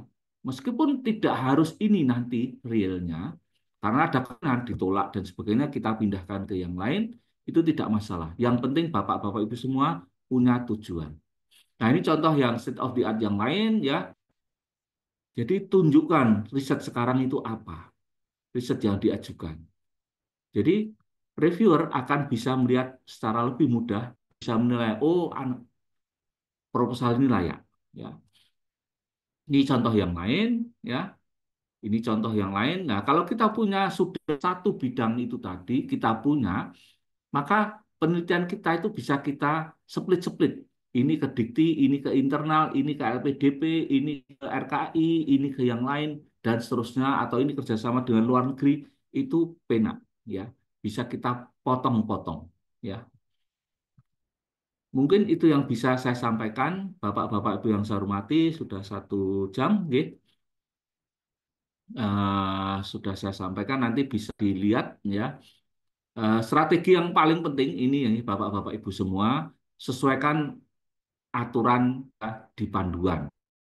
Dan kayaknya harus maksimal mungkin, banyak referensi, nulis, banyak, dan yang terakhir mulai dari sekarang buatnya proposal, mepet 3 hari sebelum penutupan. Sudah itu kalau sudah 3 hari sebelum penutupan tidak akan bisa maksimal. Nah, ini ada contoh yang lain untuk mencari kebaruan, baca slide saya nanti saya akan share, nggih. Ini pakai Force Viewer. Bapak-bapak Ibu semua bisa mencari kebaruan. Kalau yang ada di pinggir-pinggir ini, maka ini adalah jarang orang yang mengerjakan. Sehingga nanti Bapak-bapak Ibu semua state of the art-nya akan terlihat kalau ini bisa dikembangkan yang di luar-luar sendiri ini. Mungkin itu yang bisa saya sampaikan, kurang lebihnya saya mohon maaf, nggih. Monggo dilanjutkan dengan diskusi Bapak-bapak Ibu saya hormati. Baik, terima kasih banyak Prof untuk paparannya. Ini sudah ada beberapa yang bertanya, Prof. Siap, monggo. Yang pertama dari Pak Agus Setiawan. Pertanyaannya adalah terkait dengan skema PDP. Apakah mungkin misalnya kita menjadi anggota lintas universitas, terutama karena mungkin mungkin UPJ ini kan utama nggak bisa mengajukan PDP, tapi kalau misalnya apa pengajunya dari klaster di bawahnya yang masih eligible untuk PDP, kemudian dari UPJ jadi anggotanya, apakah bisa gitu? Jadi lintas universitas. Begitu Pak Agus mungkin ya pertanyaan ya Pak ya. Jadi Edi ya. Halo. Nggih, jadi tidak eligible untuk mengajukan. Ya, jadi maksudnya gini, Prof. Di UPJ kan nggak ada ya program PDP karena kita utama, Prof. Nggih, betul. Kalau misalnya dosen UPJ menjadi anggota dari tim peneliti universitas lain yang masih eligible untuk penelitian dosen pemula, apa bisa? Tidak bisa sama sekali. Tapi dicek saja sistemnya, ya. Siapa tahu sistemnya bocor. Kan biasa itu. Sistem itu kan sebaik apapun sistem, ya, itu tetap ada kebocorannya, ya. Tapi senyampang selama ini itu semuanya sudah fix di Bima itu. Begitu Bapak tidak eligible, maka tidak mungkin sama sekali masuk. Ya, bagaimana caranya biar bisa tetap masuk itu anggota lain. Kalau anggota lain kan bisa dimasukkan di sana. Ya nggak Bapak-Ibu semua. Anggota lain itu bisa dimasukkan ya tidak dengan NIDN ya, tapi tidak catat memang ya itu Pak Edi. Ya. Mungkin itu maksudnya Pak Agus. Monggo, Makasih, Prof. siap, Salam kenal, Prof. siap. Salam kenal juga Pak Agus.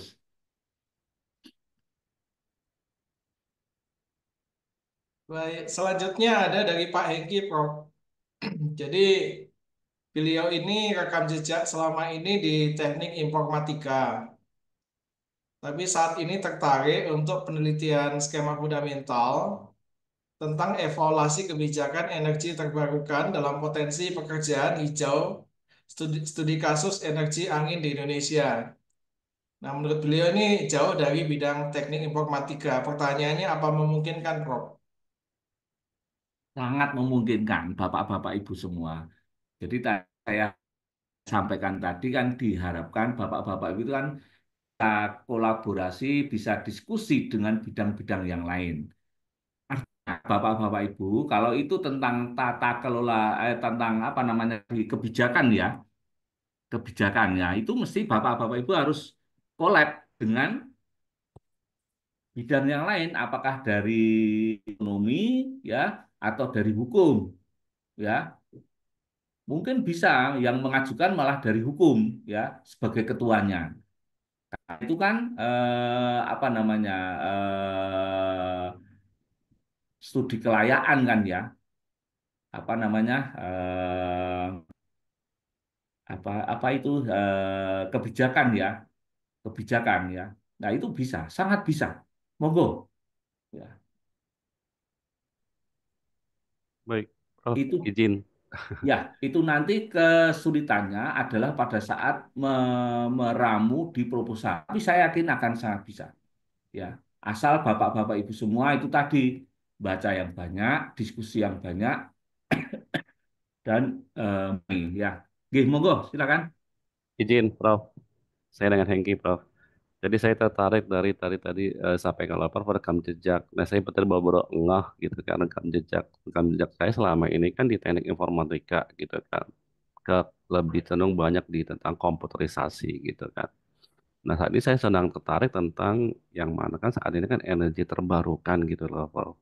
Nah, saya mau coba mengkaji dari segi kebijakannya terhadap potensi pekerjaan hijau. Nah, nanti itu apakah sudah didukung dari kebijakannya atau belum nantinya gitu, Prof. Nanti kelanjutannya nantilah kelanjutannya nanti berikutnya itu adalah ke eh, apa dampaknya dari sosial ekonomi sih Prof. Nanti arahnya ke sana. Tapi saat ini tahap pertama ini dari sisi kebijakannya dulu Prof yang dimiliki apakah sudah mensupport atau belum.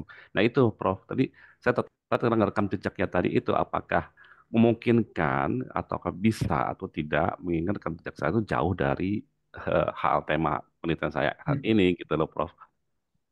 Nah, sekarang gini, untuk melaksanakan kegiatan itu, penelitian kebijakan itu, kira-kira Pak Hengki sendiri itu mampu nggak secara keilmuan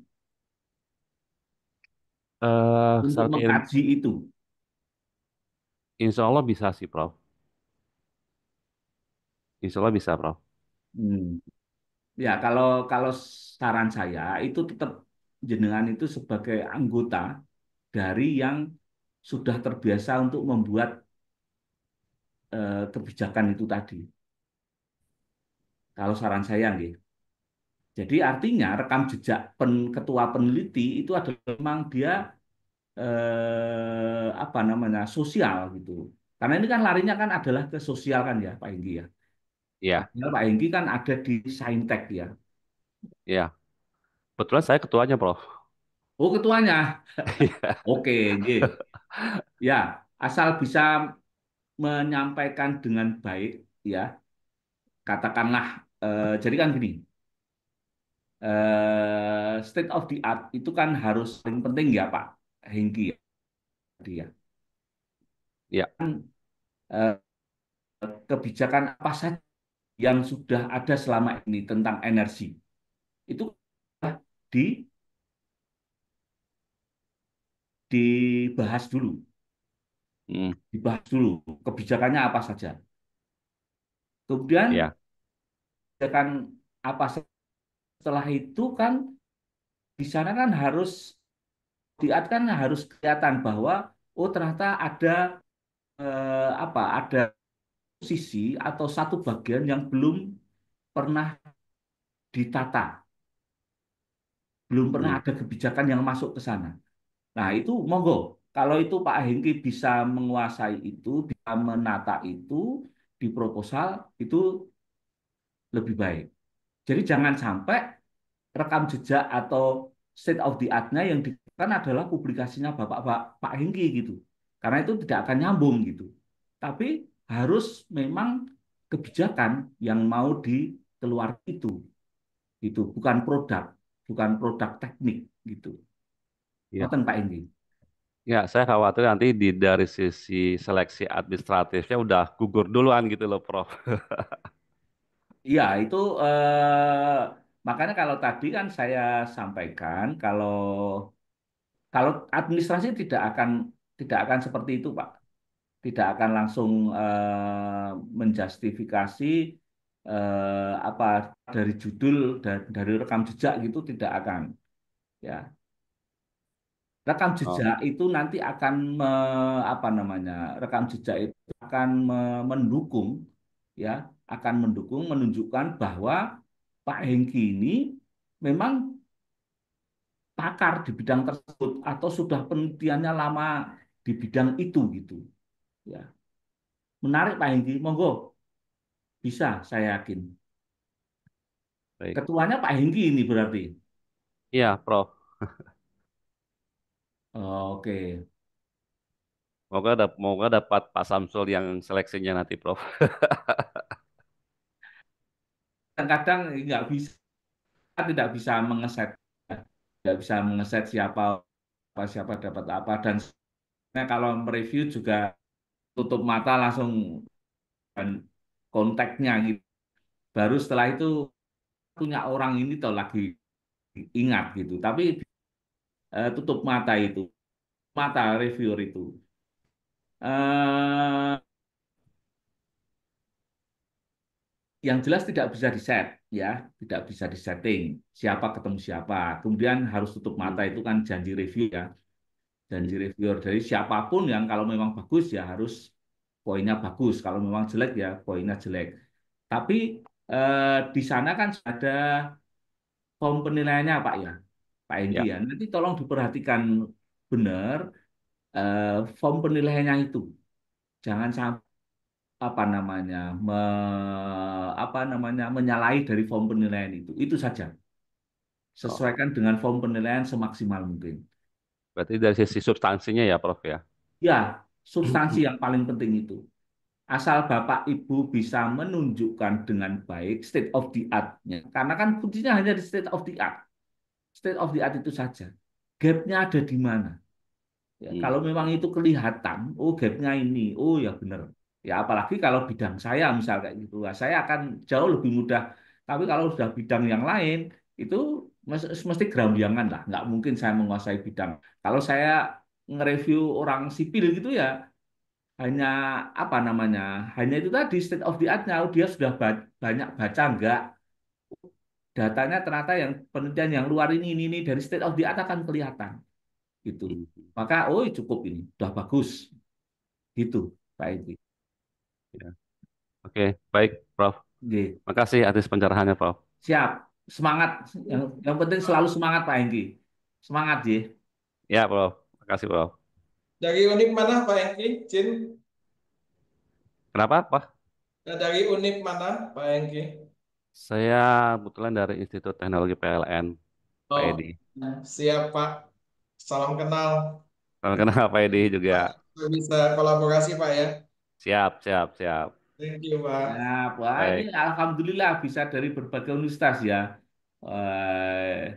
Artinya kan nanti kan bisa kolaborasi-kolaborasi juga, Pak Edi ya. Alhamdulillah sekali ini. Siap, Ya, siap. Ya. Prof, siap ini ada soal lagi. kapan-kapan ke Pak Hengki ini, Pak. Boleh, boleh, silakan, Prof.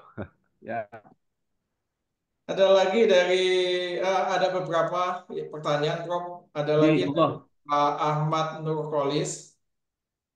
Kalau NIDN-nya sedang proses, apa bisa daftar BIMA? Kayaknya nggak bisa, Prof, ya. Nunggu Nggak ada bisa. NIDN. Udah, pokoknya itu sistem itu udah fix. Oke. Kemudian selanjutnya dari Ibu Ida Nurhaida.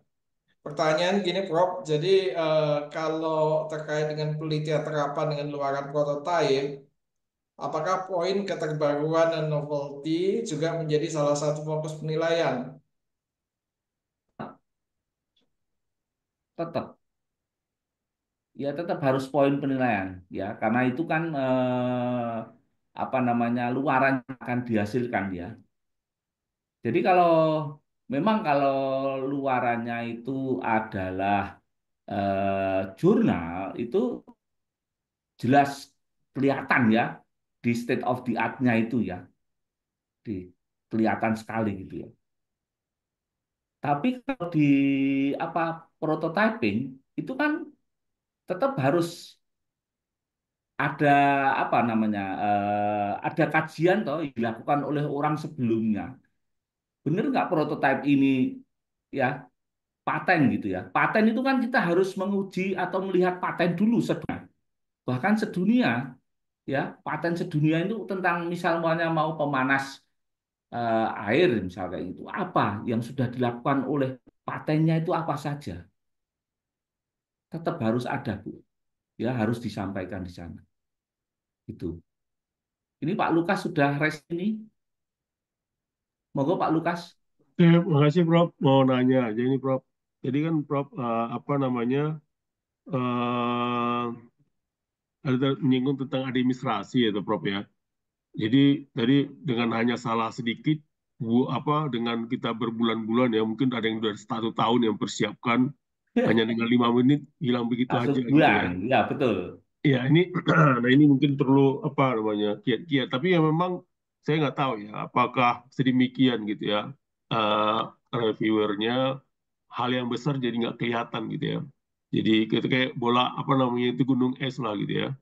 Jadi yang betul kelihatan itu cuman kelihatan sedikit, padahal yang di bawahnya itu mental modelnya segala macam itu nggak kelihatan. Padahal itu yang sangat mumpuni gitu ya. Jadi banyak penelitian-penelitian mungkin jadi hilang demikian aja, akhirnya hanya sedikit masalah. Mungkin apakah ini Prof ya, para reviewernya bisa ya mungkin ya petunjuk apa melihat isi kontennya gitu ya. Jadi apa namanya icebergnya itu nggak jadi ini apa benar-benar jadi kelihatan penelitiannya inilah yang jangan-jangan itu yang mumpuni tapi karena hanya sedikit aja mungkin ada salah satu kaitan yang ini ya apa dia baca sekilas gitu ya tapi kalau cuma suatu jadi ada apa ya ego yang menurut saya sih ya Rob ya yang sangat sangat disayangkan gitu ya jadi mungkin betul ya betul itulah mungkin ada salah satu kiat atau apa apakah proses itu ada sistemnya yang diperbaikin atau gimana gitu Prof. ya jadi em, memang itu apa namanya dilematis ya dilematis. Jadi, sistem yang kita ambil itu memang ada untuk yang administrasi itu tadi ya ya ini mohon mohon maaf ini hanya cerita saja ya kalau di UNS dulu ya pernah kita menghilangkan administrasi itu pernah ya jadi artinya kita hanya konten melihat hanya konten gitu semua hanya konten setelah itu administrasi itu belakang.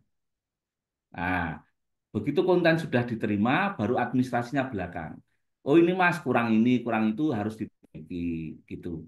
Karena itu nanti larinya juga akan ke apa pengawasan gitu, pengawasan. Jadi modelnya macam-macam. Jadi memang itu dilematis. Kalau kita hanya konten itu maka kita akan mereview sedemikian banyak ribu proposal.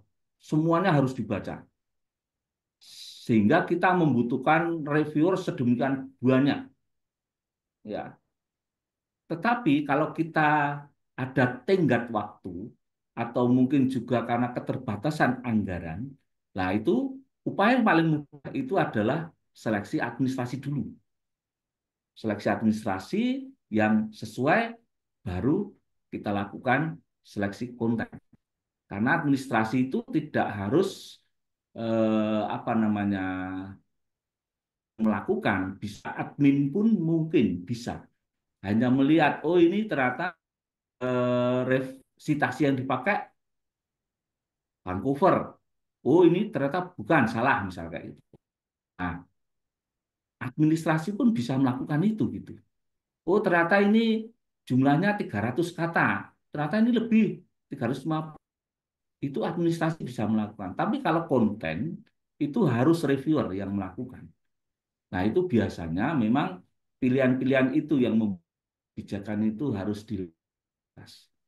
Nah, itu yang sementara ini ya mohon maaf, ini memang itu yang bisa kita lakukan dengan beratus ribu proposal yang harus dikoreksi itu yang paling mudah memang ya administrasi dulu untuk mengurangi beban reviewer.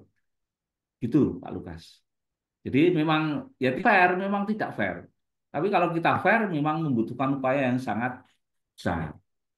Ngoten, Pak Lukas. Prof, makasih Prof. Nggih. Baik, Pak Lukas, terima kasih. Selanjutnya ada Pak Nas ya, Pak Nasuka, silakan Pak Mansur. Ya, siang Prof. Samsul Hadi. Saya Nasra Prof. Dosen Iya, di Prodi Informatika UPJ. Prof, tadi disinggung mengenai pengalaman yang banyak dari Prof. Samsul bersinergi dengan mahasiswa yang melakukan tugas akhir atau skripsi ya Prof. iya. Nah, saya membutuhkan pencerahan dari Prof. Samsul yaitu eh, jadi gini, misalnya saya membimbing mahasiswa TA ya, ada mahasiswa TA, ada mahasiswa PKM. Dua di antara bimbingan PKM saya kemarin juga tembus ya untuk proposal PKM-nya tahun lalu. Kemudian untuk TA juga seluk-beluknya begini, Prof.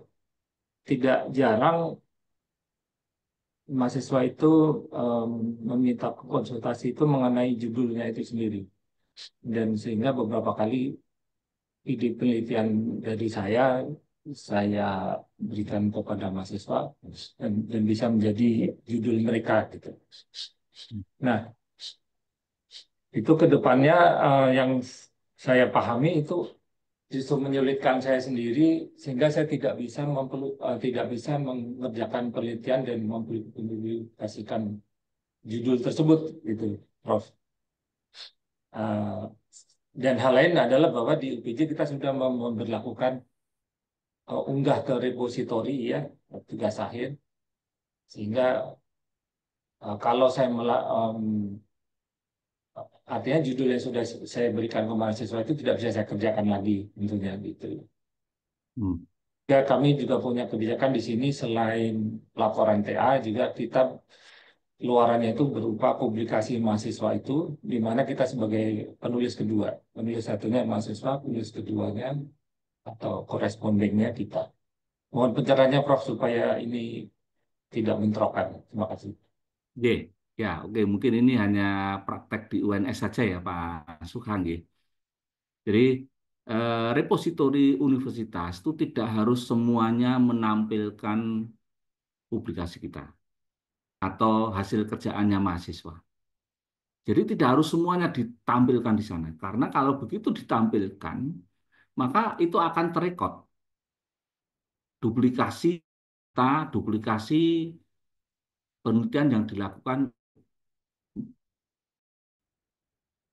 Jadi biasanya itu di UNS, ya hanya contoh kasus saja, di UNS yang saya sampaikan di repositori UNS hanya judul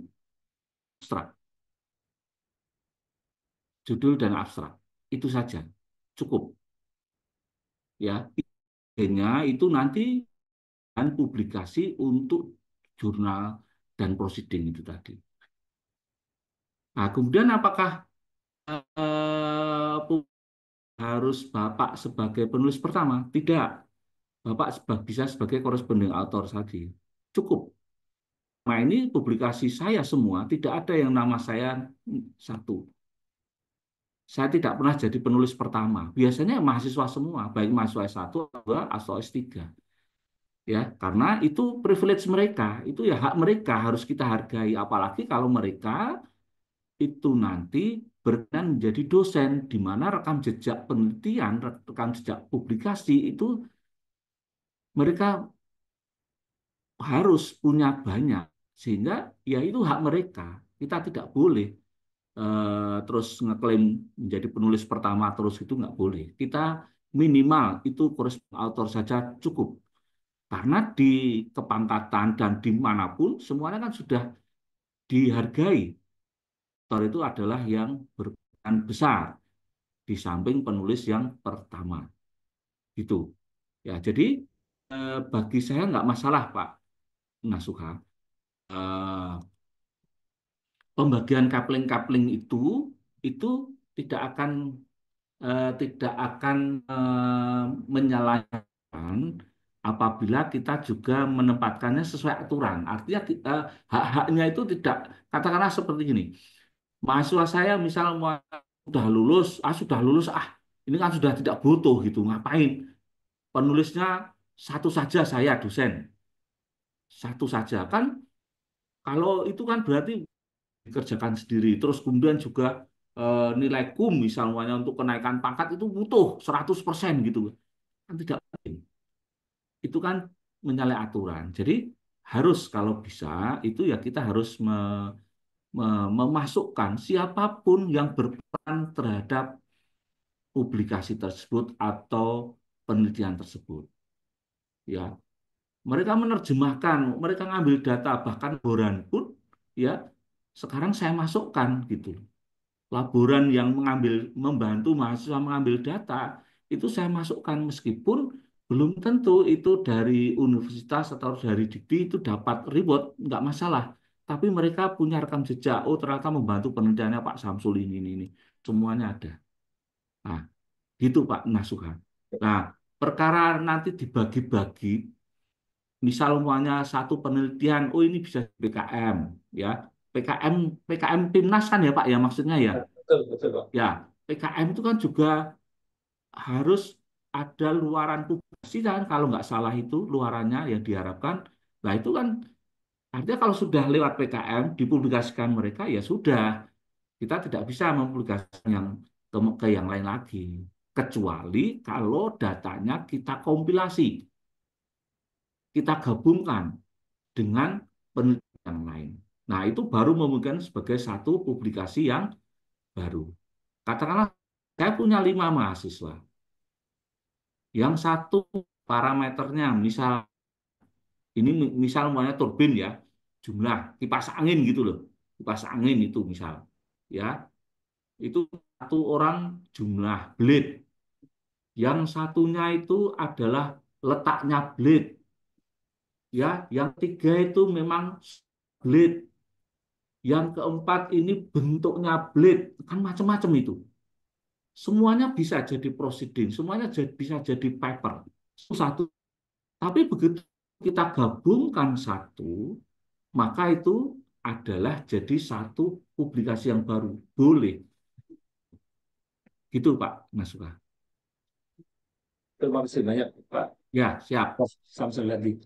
Ye. Baik, terima kasih Ngomong. Pak Anas. Selanjutnya tadi ada Bu Rahmayani, mungkin mau ditanyakan langsung aja Bu, silakan Bu, Ibu Rahmayani. Ya, terima kasih Pak Edi. Prof, mau tanya, saya kan sudah ini ya, saya dari kampus ISIP Jakarta, sudah 2 hari yang lalu sudah submit, kemudian sudah di ACC juga oleh LPPKM kampus. Nah, pertanyaan saya, apakah bisa direvisi kembali ya? Karena tadi dapat pencerahan strategi dari Prof, apa namanya, terutama yang state of the art itu, dan kemarin karena memang mengerjakannya juga terburu-buru, jadi saya merasa kurang maksimal gitu, Prof. Apakah proposal yang sudah disubmit bisa kita minta kembali untuk direvisi? Itu aja sih, Prof. Terima kasih. Ya. Ye, ini Kalau teknis nih Pak Edi Purwanto yang lebih tahu. Itu kayaknya bisa dibatalkan lewat LPPM. Jadi Oh iya. LPPM yang membatalkan ke Dikti ini dibatalkan, nanti akan kembali lagi menjadi draft. Nanti bisa Hmm. direvisi. Seingat saya dulu di LPPM seperti itu. Mata nih Pak Edi. Ya. Kalau masih diajukan dosen, PPM bisa menolak dan kemudian jadi draft kembali. Tapi kalau Oh iya. kepala LPPM-nya sudah menyetujui, kemudian apa mengembalikan lagi belum pernah sih, Bro. Jadi hanya sebatas menolak ketika sudah diajukan oleh si peneliti, kemudian LPPM karena penelitinya mau revisi lagi, ditolak oleh LPPM sehingga kembali ke draft. Tapi kalau yang sudah terlanjur setujui LPPM, apakah bisa dikembalikan ke draft itu yang belum belum pernah ngalami, Bro. Kayaknya beberapa waktu yang lalu itu nggak bisa, Bro. Kalau di delete apa nggak bisa ya Pak ya? Kalau dari Delete dari yang bersangkutan. Bu Rahmayani langsung mendelete sendiri gitu? nggak bisa, Belum kalau coba. sudah Prof. disetujui Oh, nggak LPPM bisa. nggak bisa diotak-atik, Bro. Oh nggak bisa Hmm. ya? Nggak bisa. Oh, iya. Biasa itu LPPM kan meng-ACC-nya kan Betul. pas hari terakhir kan ya. Ya. Iya, kemarin Nah, tanggal. berarti kan sekarang belum di ACC. Bisa dikembalikan lagi Bu Rahmayani sama Pak Edi. Iya, kalau belum di ACC bisa dikembalikan. Atau kepala BPM-nya semangat langsung setuju, Ibu. Mungkin bisa jadi Pak Edi. Ya, biasanya apa namanya strateginya itu ketua LPM itu pada hari terakhir sehingga nanti eh, jam apa namanya biasanya dikasih waktu 1 hari setelah itu. Jadi apa namanya oh, jadwalnya sekarang ada nggak ya? Nah itu hari terakhir itu ketua LPPM itu lembur sampai jam 12 malam itu karena menunggu proposalnya bapak-bapak ibu semua. Begitu sudah terkirim langsung di ACC, kirim di ACC, terus di ACC gitu. Itu hari terakhir biasanya. Jadi insya Allah masih bisa Bu dikembalikan. Kalau itu tadi, menurut Pak Edi tadi kalau terlalu semangat langsung di ACC ya ya sudah. Karena kan tadi katanya diperpanjang ya Pak Edi ya sampai 7 Oh April. iya, J. Ya Oh nanti iya, kami coba. memang jadwalnya sampai 7 April, Bu. Tapi dicoba aja, Bu. Kalau misalnya dari kepala BPM, kan yang punya akun kepala BPM-nya, kalau dia Ya. bisa membatalkan ACC-nya, ya akan kembali ke draft. Oh ya baik nanti kami bicarakan. Terima kasih Pak Edi. Terima kasih Ya, Prof. Bu Rama. Ada lagi, Bapak Ibu? Kita masih ada waktu kurang lebih 7 menit lagi, kalau ada. Pak Edi izin ingin bertanya, saya Fatia. Oh, silakan, Bu, Fatia. Iya, Monggo. oke, Prof. Selamat siang. Saya Fatia Nurrahmi dari Prodi Ilmu Komunikasi UPJ. Ingin tanya, Prof, yang pertama untuk penelitian fundamental reguler, apakah boleh anggotanya salah satunya dari universitas yang berbeda? Itu yang pertama.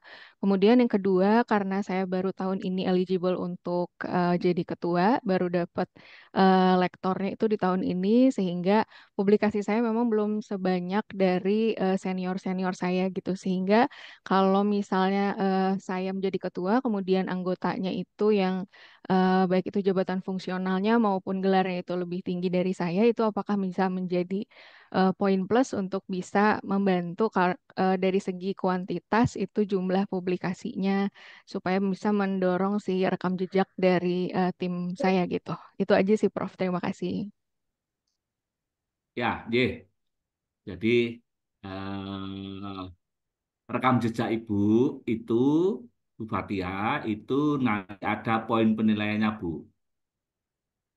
Nah, itu yang tidak bisa di apa namanya ganti oleh orang yang lain. Jadi rekam jejaknya yang dinilai itu adalah ketua anggota ketua. Punya publikasi lebih dari 5, tidak punya publikasi itu nanti poinnya akan berbeda. Sehingga nanti Ibu Bu Fatia itu harus ikhlas, ya. Poin penilaian itu, ya, Bu Fatia harus memanfaatkan kekuatan yang lain di proposal.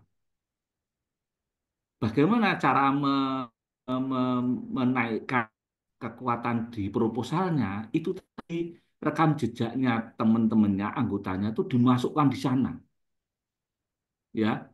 Jadi diformat sedemikian sehingga, oh ini loh penelitiannya anggota saya, penelitian ini itu semuanya apa namanya berkontribusi untuk mendapatkan gap. Nah, monggo bisa Bu Fatia. Jadi eh, bukan menambahkan poin untuk anggota yang hebat-hebat tadi, tidak. Tapi bukan poin penilaian ya, tapi di poin proposal itu sangat memungkinkan.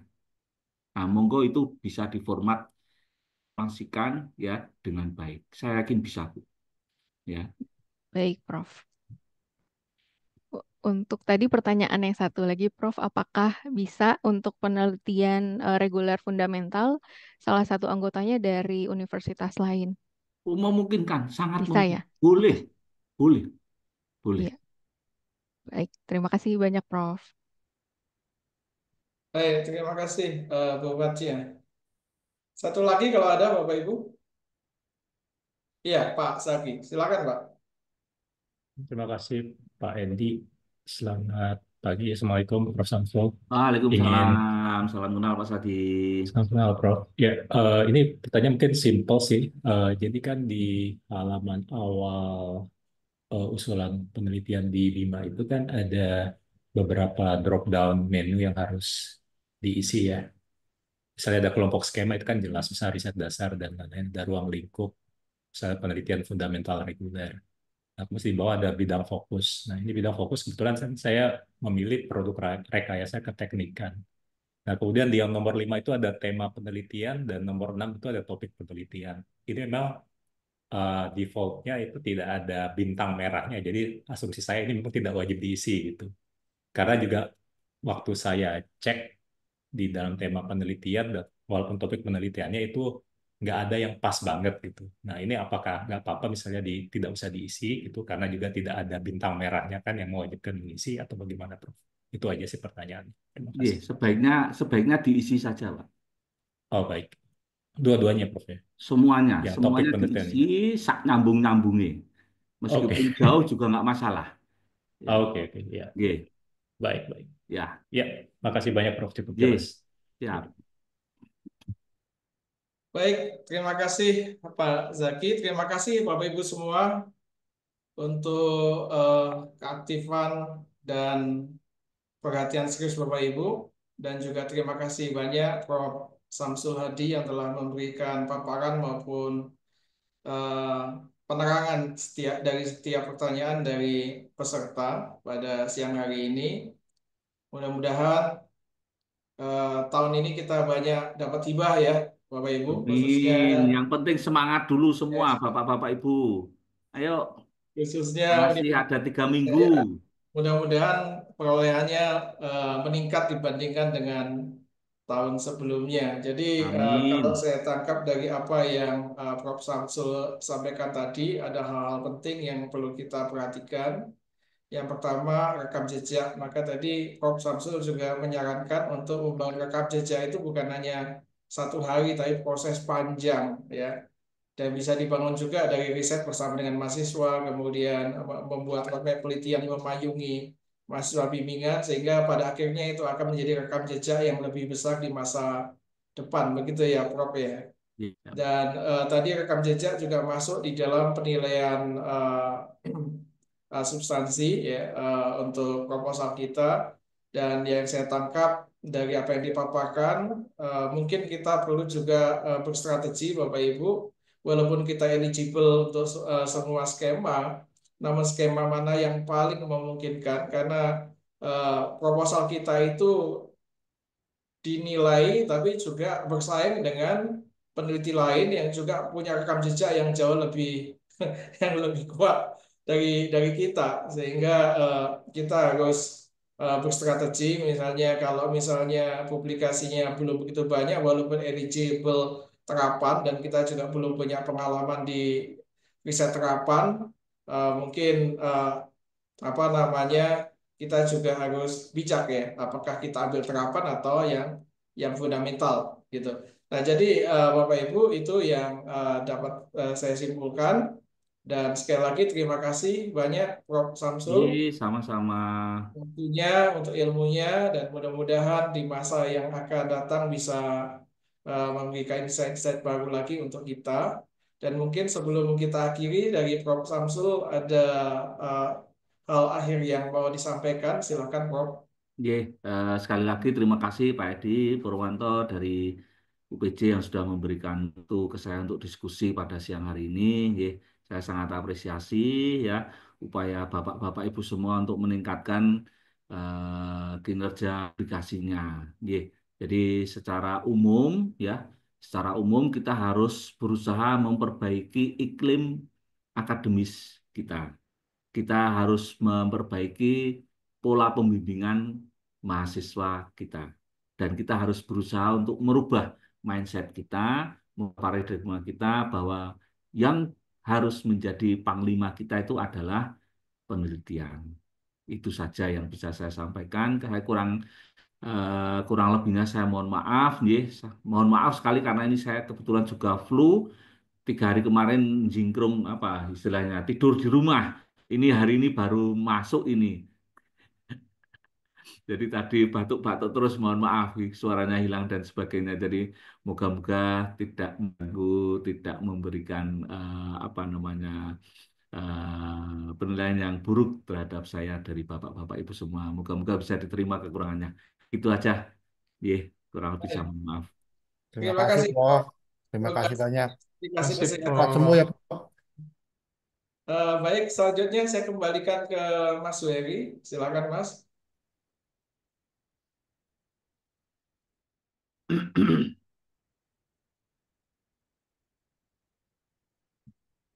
Mas Wery.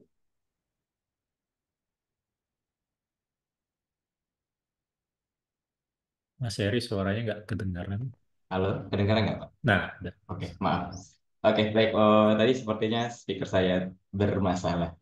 Terima kasih Pak Edi Purwanto yang telah memoderasi kegiatan kita pada hari ini dan juga terima kasih kepada Prof. Samsul Hadi yang telah menjadi narasumber. Kita bisa berikan aplaus secara virtual ya kepada Prof. Samsul Hadi yang telah memberikan insight yang sangat banyak kepada kita semua. Terima kasih Prof. Samsul Hadi. Sama-sama. Semoga Prof. Samsul bisa nanti berkenan ya untuk menjadi narasumber selanjutnya di UPJ Siap, untuk siap. teman-teman dari kampus yang berdatang pada hari ini juga. Baik Bapak Ibu, demikian rangkaian acara sharing session kita pada pagi hari ini telah kita laksanakan. Namun sebelum kita akhiri, kami mohon Bapak Ibu untuk memberikan umpan balik yang telah di-sharing oleh Mas Ahmad Mariski dan juga presensi jangan lupa Bapak Ibu yang telah di-sharing melalui kolom chat. Dan sebelum diakhiri, kami mohon Bapak Ibu untuk mengaktifkan kamera karena kita akan melakukan dokumentasi terlebih dahulu. Monggo silakan Bapak Ibu untuk mengaktifkan kamera dan mohon bantuan Mas Alif untuk mendokumentasikan kegiatan kita pada hari ini. Baik, terima kasih Mas Heri. Di sini ada 2 layer Bapak Ibu. Layer pertama, hitungan ketiga senyum. 1, 2, 3. Sekarang layer kedua Bapak Ibu. Hitungan ketiga senyum. 1, 2, 3. Baik, terima kasih Bapak Ibu. Baik, terima kasih Mas Alit yang telah mendokumentasikan kegiatan pada hari ini. Mungkin Bapak Ibu ada yang bertanya, nanti materinya akan di-sharing atau tidak ya, nanti kita akan mintakan dengan Prof. Syamsul dan kita akan tampilkan di website kita dan juga siaran ulang untuk kegiatan pada hari ini akan kita tampilkan lagi juga di YouTube LPPM Universitas Pembangunan Jaya. Jadi mungkin Bapak-Bapak atau Ibu-Ibu boleh lagi untuk melihat atau menonton video yang telah kita laksanakan pada pagi hari ini ya. Terima kasih atas partisipasi Bapak Ibu semuanya. Pastinya kami ucapkan terima kasih pula kepada Prof. Samsul, Pak Edi Purwanto, dan Bapak Ibu peserta yang telah berkenan sampai siang hari ini berakhir. Dan saya selaku host pada acara siang hari ini, mohon maaf jika ada kata yang salah. Dan terima kasih Bapak Ibu peserta. Sampai berjumpa pada kegiatan sharing session kita selanjutnya di lain waktu. Sampai jumpa di lain kesempatan. Wassalamualaikum warahmatullahi wabarakatuh. Selamat siang, selamat beraktivitas kembali. Waalaikumsalam.